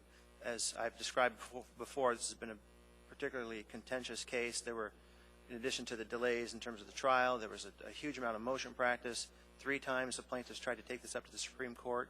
We won all 3 of those, but again, that was a lot of motion practice and work, as well as a very long trial itself. So quite a bit of this actually covers work that's already been performed. We're just a little bit out of sync with staying ahead of that because of the nature of the litigation. And that's why I would like to get this done so we can get those invoices paid. The work's been done, and we ought to take care of that. Okay. And of course, we're continuing to use the firm because, again, we've got to make additional proposals to the court about trial dates. Just this morning, another motion was filed by the plaintiffs. We've got to address that. And so it just keeps coming, even though we don't even yet know what the next trial date will be. Okay. So you're saying a good portion of this is already work that's been performed. We're just outstanding bills because of the way the timing of everything went. Yes, sir. All right. Thank you, Mr. Honeman. And in consultation with the clerk, we apparently did not have a motion to approve, so I need that, please. All right. Move to approve. Okay, moved and seconded. Are there any further questions or comments on this? Seeing and hearing none, please proceed to vote. And, Mr. Chairman, I would ask the administration if we could get a scheduled time where we can get an update on litigation outstanding. We'll have them coordinate with the clerk's office and try and set that up around one of our upcoming work sessions. Okay, that brings us to special orders. And normally we don't have much here, but let's start with, for some reason I don't have yours, Mr. Hall, so we'll start with Ms. Johnston. I don't have yours, Ms. Gray Jackson. I have Mr. Peterson's and Ms. Johnston. So if I don't have yours, please bring it to me. So go ahead, Ms. Johnston. Okay, as an assembly member for District 6, Seat J, South Anchorage, I, Jennifer Johnston, submit the following disclosure with respect to the Eberhardt versus MOA remand from the Superior Court. I received a campaign check from Charles Spinelli in March of 2007 for $250. I have no private or financial interest in the matter of these assessments. My only relationship with this case was when it came before the Assembly for the original Improvement District assessment and vote. I have not spoken to any of the plaintiffs about this matter since then. I participated in the work session training on this matter in February 2014, and I avoided any communication on this subject. I will continue to avoid ex parte contact and constituent discussion related to this matter. I am confident Mr. Spinelli's support of my 2000 campaign will not influence me on any decision-making. Thank you very much, Mrs. Johnston. Does anybody have any questions for Mrs. Johnston about her disclosure? Okay, seeing and hearing none. Mrs. Johnston, based on your disclosure, I see no conflict. You will be required to participate in this matter. I'm sure you appreciate that. Mr. Peterson. Thank you, Mr. Chairman. Assemblymember Peterson discloses his disclosure for Eberhardt versus Municipality of Anchorage. As Assembly Member for Seat I, District 5, East Anchorage, I, Pete Peterson, make the following disclosure with respect to the Eberhardt versus the Municipality of Anchorage remand from the Superior Court. I was elected to office for the Anchorage Assembly in April 2014. I have no private or financial interest in the matter of these assessments. I do not know any of the plaintiffs in this matter. I have heard of Chuck Spinelli, but have never met the man or had any contact with him about this subject. I have not spoken to any of the plaintiffs about this matter. I have not received any campaign contributions from anyone involved in this matter. I will continue to avoid ex parte contact and constituent discussion related to this matter. I believe I am able to exercise the public trust and participate fairly without conflict in this matter when it comes before the Assembly under the remand order. Thank you very much, Mr. Peterson. Any questions for Mr. Peterson? That must be the cleanest disclosure I've ever seen in my life, Mr. Peterson. You get to participate whether you like it or not. Ms. Gray Jackson. Thank you, Mr. Chairman. As an Assembly Member in Seat G, representing District 4, I, L.V. Gray Jackson, submit the following disclosure with respect to the Eberhardt versus MOA remand from the Superior Court. I have no private or financial interest in the matter of these assessments. Corbett Moth is a personal friend, and we occasionally associate. He has assisted me and provided monetary contributions during my campaigns for the Anchorage Assembly in 2007, 2008, 2011, and 2014. I have had no contact with him about this subject. I am confident my relationship with Mr. Moth and his support for my 2007, 2008, 2011, and 2014 campaigns will not influence my decision-making on this matter. Peter Eberhard provided monetary contributions during my 2007, 2008, and 2011 campaigns, according to my memory. I have had no contact with him about this subject. I am confident Mr. Eberhard's support for my 2007, 2008, and 2011 campaigns will not influence my decision-making on this matter. I did not learn of the remand until I participated in the work session training in February 2014, and I have followed the training and instructions to avoid any ex parte communications on this subject. I will continue to avoid ex parte contact and constituent discussion related to this matter. I believe I am able to exercise the public trust. I believe I am able to participate fairly and without conflict in this matter when it comes before the Assembly and make this disclosure to the body. Thank you, Mr. Chairman, and my colleagues for your indulgence. Thank you, Ms. Gray-Jackson. Are there any questions for Ms. Gray-Jackson? Okay, seeing and hearing none, Ms. Gray-Jackson, we don't consider campaign contributions to be a basis for conflict of interest, and therefore you will be required to participate.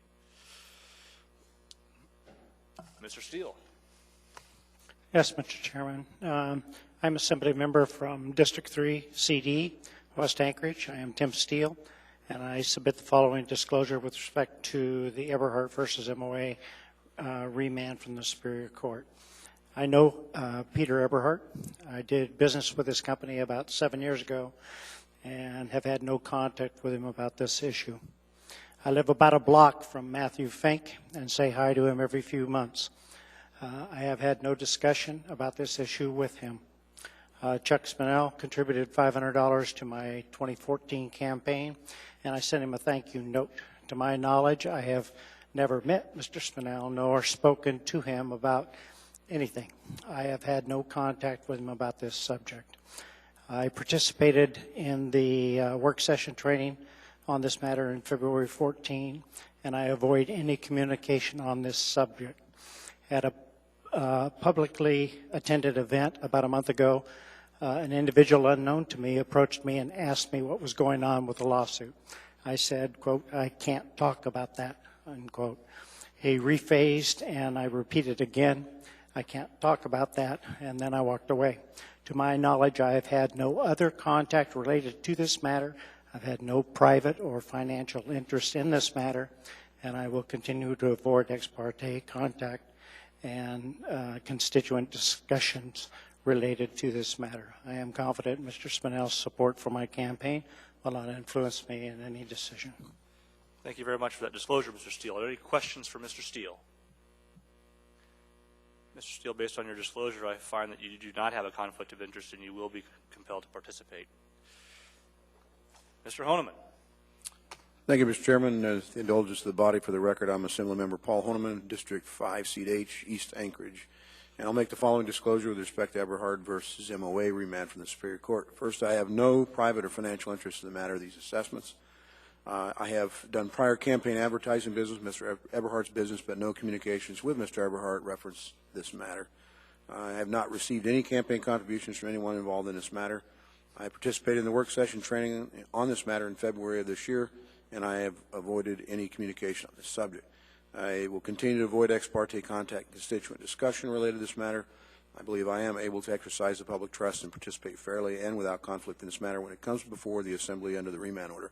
And finally, not on the script, but I will say after being here 40 years, I'm quite confident that I've run across or have known some of these people, but it has nothing to do with this matter. And like I say, the Fink family, some of the names that are on there. So, Thank you very much, Mr. Honeman. Are there any questions for Mr. Honeman?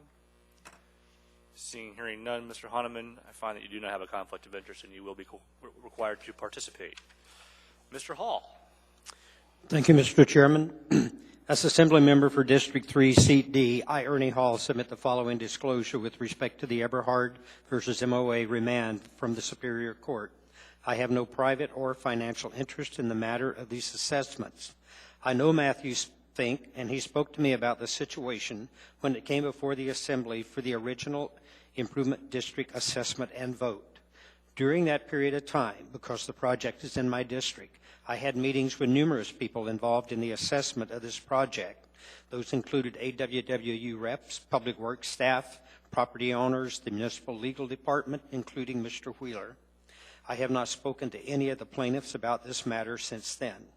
Chuck Spinelli contributed $500 to my 2010 campaign and hosted a fundraiser for me in his home.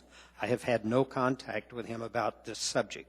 I participated in the work session training on the matter in February 2014, and I have avoided any communication on this subject. I will continue to avoid ex parte contact and constituent discussion related to this matter.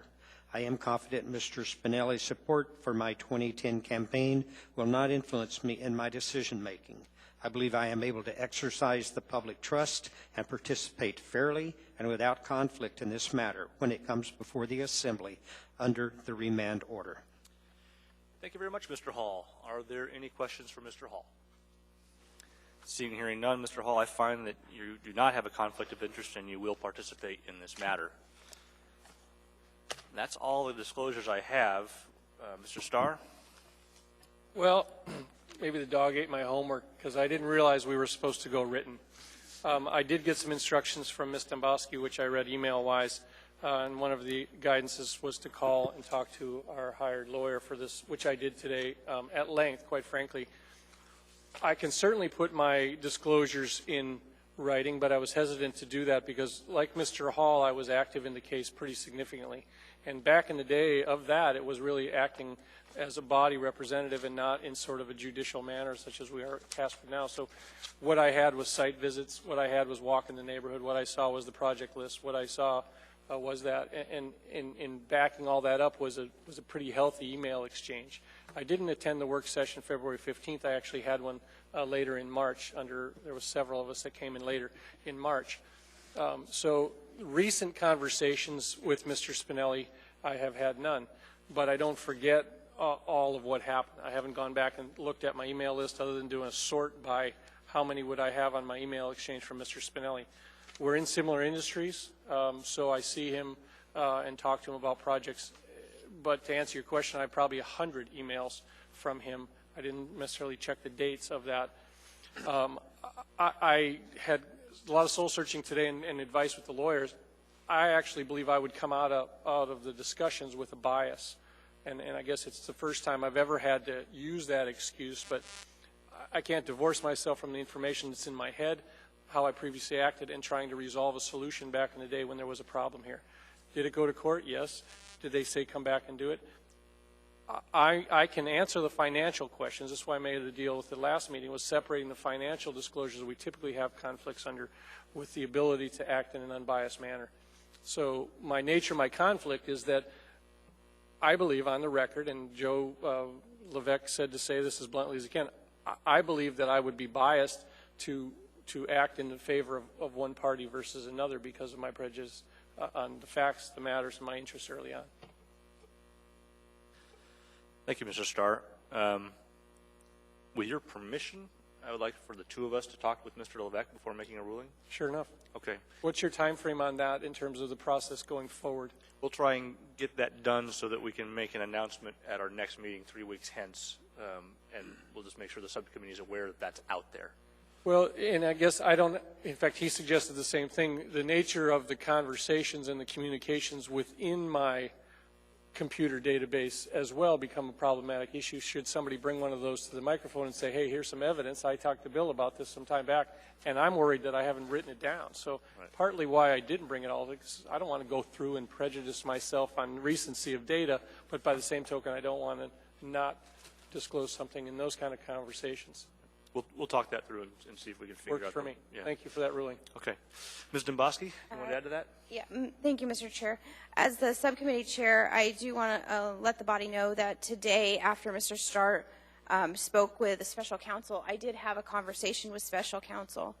And my conversation with him was that after his conversation with Mr. Starr, he felt that Mr. Starr would have a conflict and would be excluded from participation.